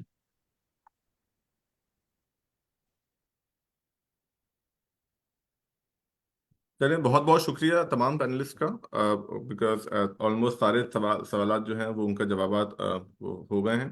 मैं एंड में रिक्वेस्ट करूंगा अहमद अली सिद्दीकी साहब का, जो कि डायरेक्टर चीफ हैं IBA, कि वो आके जो है अपने कंक्लूडिंग रिमार्क्स जो है इस वेबिनार में। बिस्मिल्लाहिर्रहमानिर्रहीम। Thank you Jawad. और मैं IBS centre for excellence in Islamic finance की तरफ से हमारे तमाम पैनल मेंबरान को शुक्रगुजार हूँ। हारून साहब आपका, मिनिस्ट्री ऑफ फाइनेंस, फरीद आलम साहब आपका, जवाद हाशमी साहब और मार खालिद साहब। ये सुकूक का जो टॉपिक है ये बहुत इम्पोर्टेंट है, और अल्हम्दुलिल्लाह हम इसके अंदर काफी अर्से से पॉजिटिव डेवलपमेंट देख रहे हैं और एक कंटिन्यूटी नजर आ रही है। और ये जब स्टॉक मार्केट के थ्रू सुकूक ऑफर किया गया है, तो इसका जो सबसे बड़ा टारगेट है कि आम आदमी, एक रिटेलर, वो अब अपनी शरिया कंप्लायंस इन्वेस्टमेंट के लिए जैसे वो बैंक को देखता है, वो म्यूचुअल फंड को देखता है, या वो और शरिया कंप्लायंस रेवेन्यूज को देखता है, वो अब सुकूक में भी इन्वेस्ट कर सके और अपने इस पोर्टफोलियो को बिल्ड कर सके। और हम एक्सपेक्ट करते हैं कि इस शरिया कंप्लायंट इंस्ट्रूमेंट के आने से जहाँ तो हुकूमत पाकिस्तान को फायदा हुआ है कि वो उसको एक कंपैरेटिव रेट पे एज कंपेयर टू जो इंटरेस्ट रेट इंस्ट्रूमेंट है उसके मुकाबले में एक बेहतर रेट पे फाइनेंसिंग मिल रही है। वहाँ एक बहुत बड़ी तादाद जो रिटेल इन्वेस्टर्स की या जो अभी स्टॉक मार्केट से काम ही नहीं करते, लेकिन वो शरिया कंप्लायंट इंस्ट्रूमेंट की अवेलेबिलिटी की वजह से वो आज स्टॉक मार्केट में आएंगे और इन इंस्ट्रूमेंट में इन्वेस्ट करेंगे, और इसकी वजह से हमारी मार्केट बेस भी बढ़ेगी और हमारे इस तरह के नए इंस्ट्रूमेंट आने के लिए मजीद राह होगी। तो मैं तमाम पार्टिसिपेंट्स का, तमाम पैनल मेंबरान का एक बार फिर शुक्रगुजार हूँ, और उन तमाम लोगों का भी शुक्रगुजार हूँ जिन्होंने हमें जूम पे ज्वाइन किया या फेसबुक पे ज्वाइन किया। और इंशाल्लाह IBA center for excellence Islamic finance, Meezan bank के ताउन, पाकिस्तान स्टॉक एक्सचेंज के ताउन से, AKD security, ministry of finance और तमाम इंडस्ट्री के ताउन से इस तरह के सेशंस हम दोबारा भी लेके आएंगे, क्योंकि इन्वेस्टर्स अवेयरनेस क्रिएट करना और शरिया कंप्लायंस इंस्ट्रूमेंट के बारे में, उसका शरिया एस्पेक्ट, उसका मार्केट एस्पेक्ट, उसका ट्रेडिंग एस्पेक्ट जो है ना, वो लोगों को बताना बहुत जरूरी है। तो इसी उम्मीद के साथ कि इंशाल्लाह हमारा आज का सेशन आपके लिए बहुत मुफीद और फायदेमंद हुआ होगा, और दुआ करता हूँ कि अल्लाह ताला पाकिस्तान में जो हमारा शरिया कंप्लाइंट कन्वर्जन का जो टारगेट है, जिसमें हुकूमत पाकिस्तान को अपने कर्जों को इस्लामिक में कन्वर्ट करना है, 2027 जो डेडलाइन दी गई है, उसमें हम आगे बढ़ सकें, और इंशाल्लाह इससे हमारा मुल्क का भी फायदा होगा और हमारा इंडिविजुअल इन्वेस्टर्स का भी, वो शरिया कंप्लाइंट के तरीके से अपनी सेविंग्स और अपने मामलात को तय कर सकते हैं। तो बहुत शुक्रिया एक दफा फिर तमाम लोगों का आईबी की तरफ से, IB centre for Islamic finance की तरफ से, और मैं शुक्रगुजार हूँ आपके टाइम का, आपकी वक्त का। रमजान में आई अंडरस्टैंड कि टाइम कम होता है, लेकिन आपने इसको बहुत हमें फरागली से हमें टाइम दिया, तो बहुत शुक्रिया आप लोगों का। जज़ाकल्लाह खैरन, thank you very much. Over to Jawad. बहुत बहुत शुक्रिया अहमद साहब। उम्मीद है कि जो तमाम पार्टिसिपेंट्स के लिए जो है ये सेशन काफ़ी मुफीद साबित हुआ होगा। इंशाल्लाह जो है हम इसको जो है रेगुलर बेसिस पे जो है करते रहेंगे, ताकि जो है मार्केट अवेयरनेस जो है रिगार्डिंग सुकूक जो है बढ़े, और जो है और ज़्यादा से ज़्यादा लोग जो है सुकूक में इन्वेस्ट कर सकें। यहीं पे इसी पे जो है हम आपसे अल्लाह हाफिज़ कहते हैं, और जो है इस सेशन को जो है कंक्लूड करते हैं। बहुत बहुत शुक्रिया। अस्सलाम वालेकुम। बहुत शुक्रिया जी। Thank अस्सलाम you. वालेकुम Thank you. रहमतुल्लाहि व बरकातहू। अस्सलाम वालेकुम। अस्सलाम वालेकुम।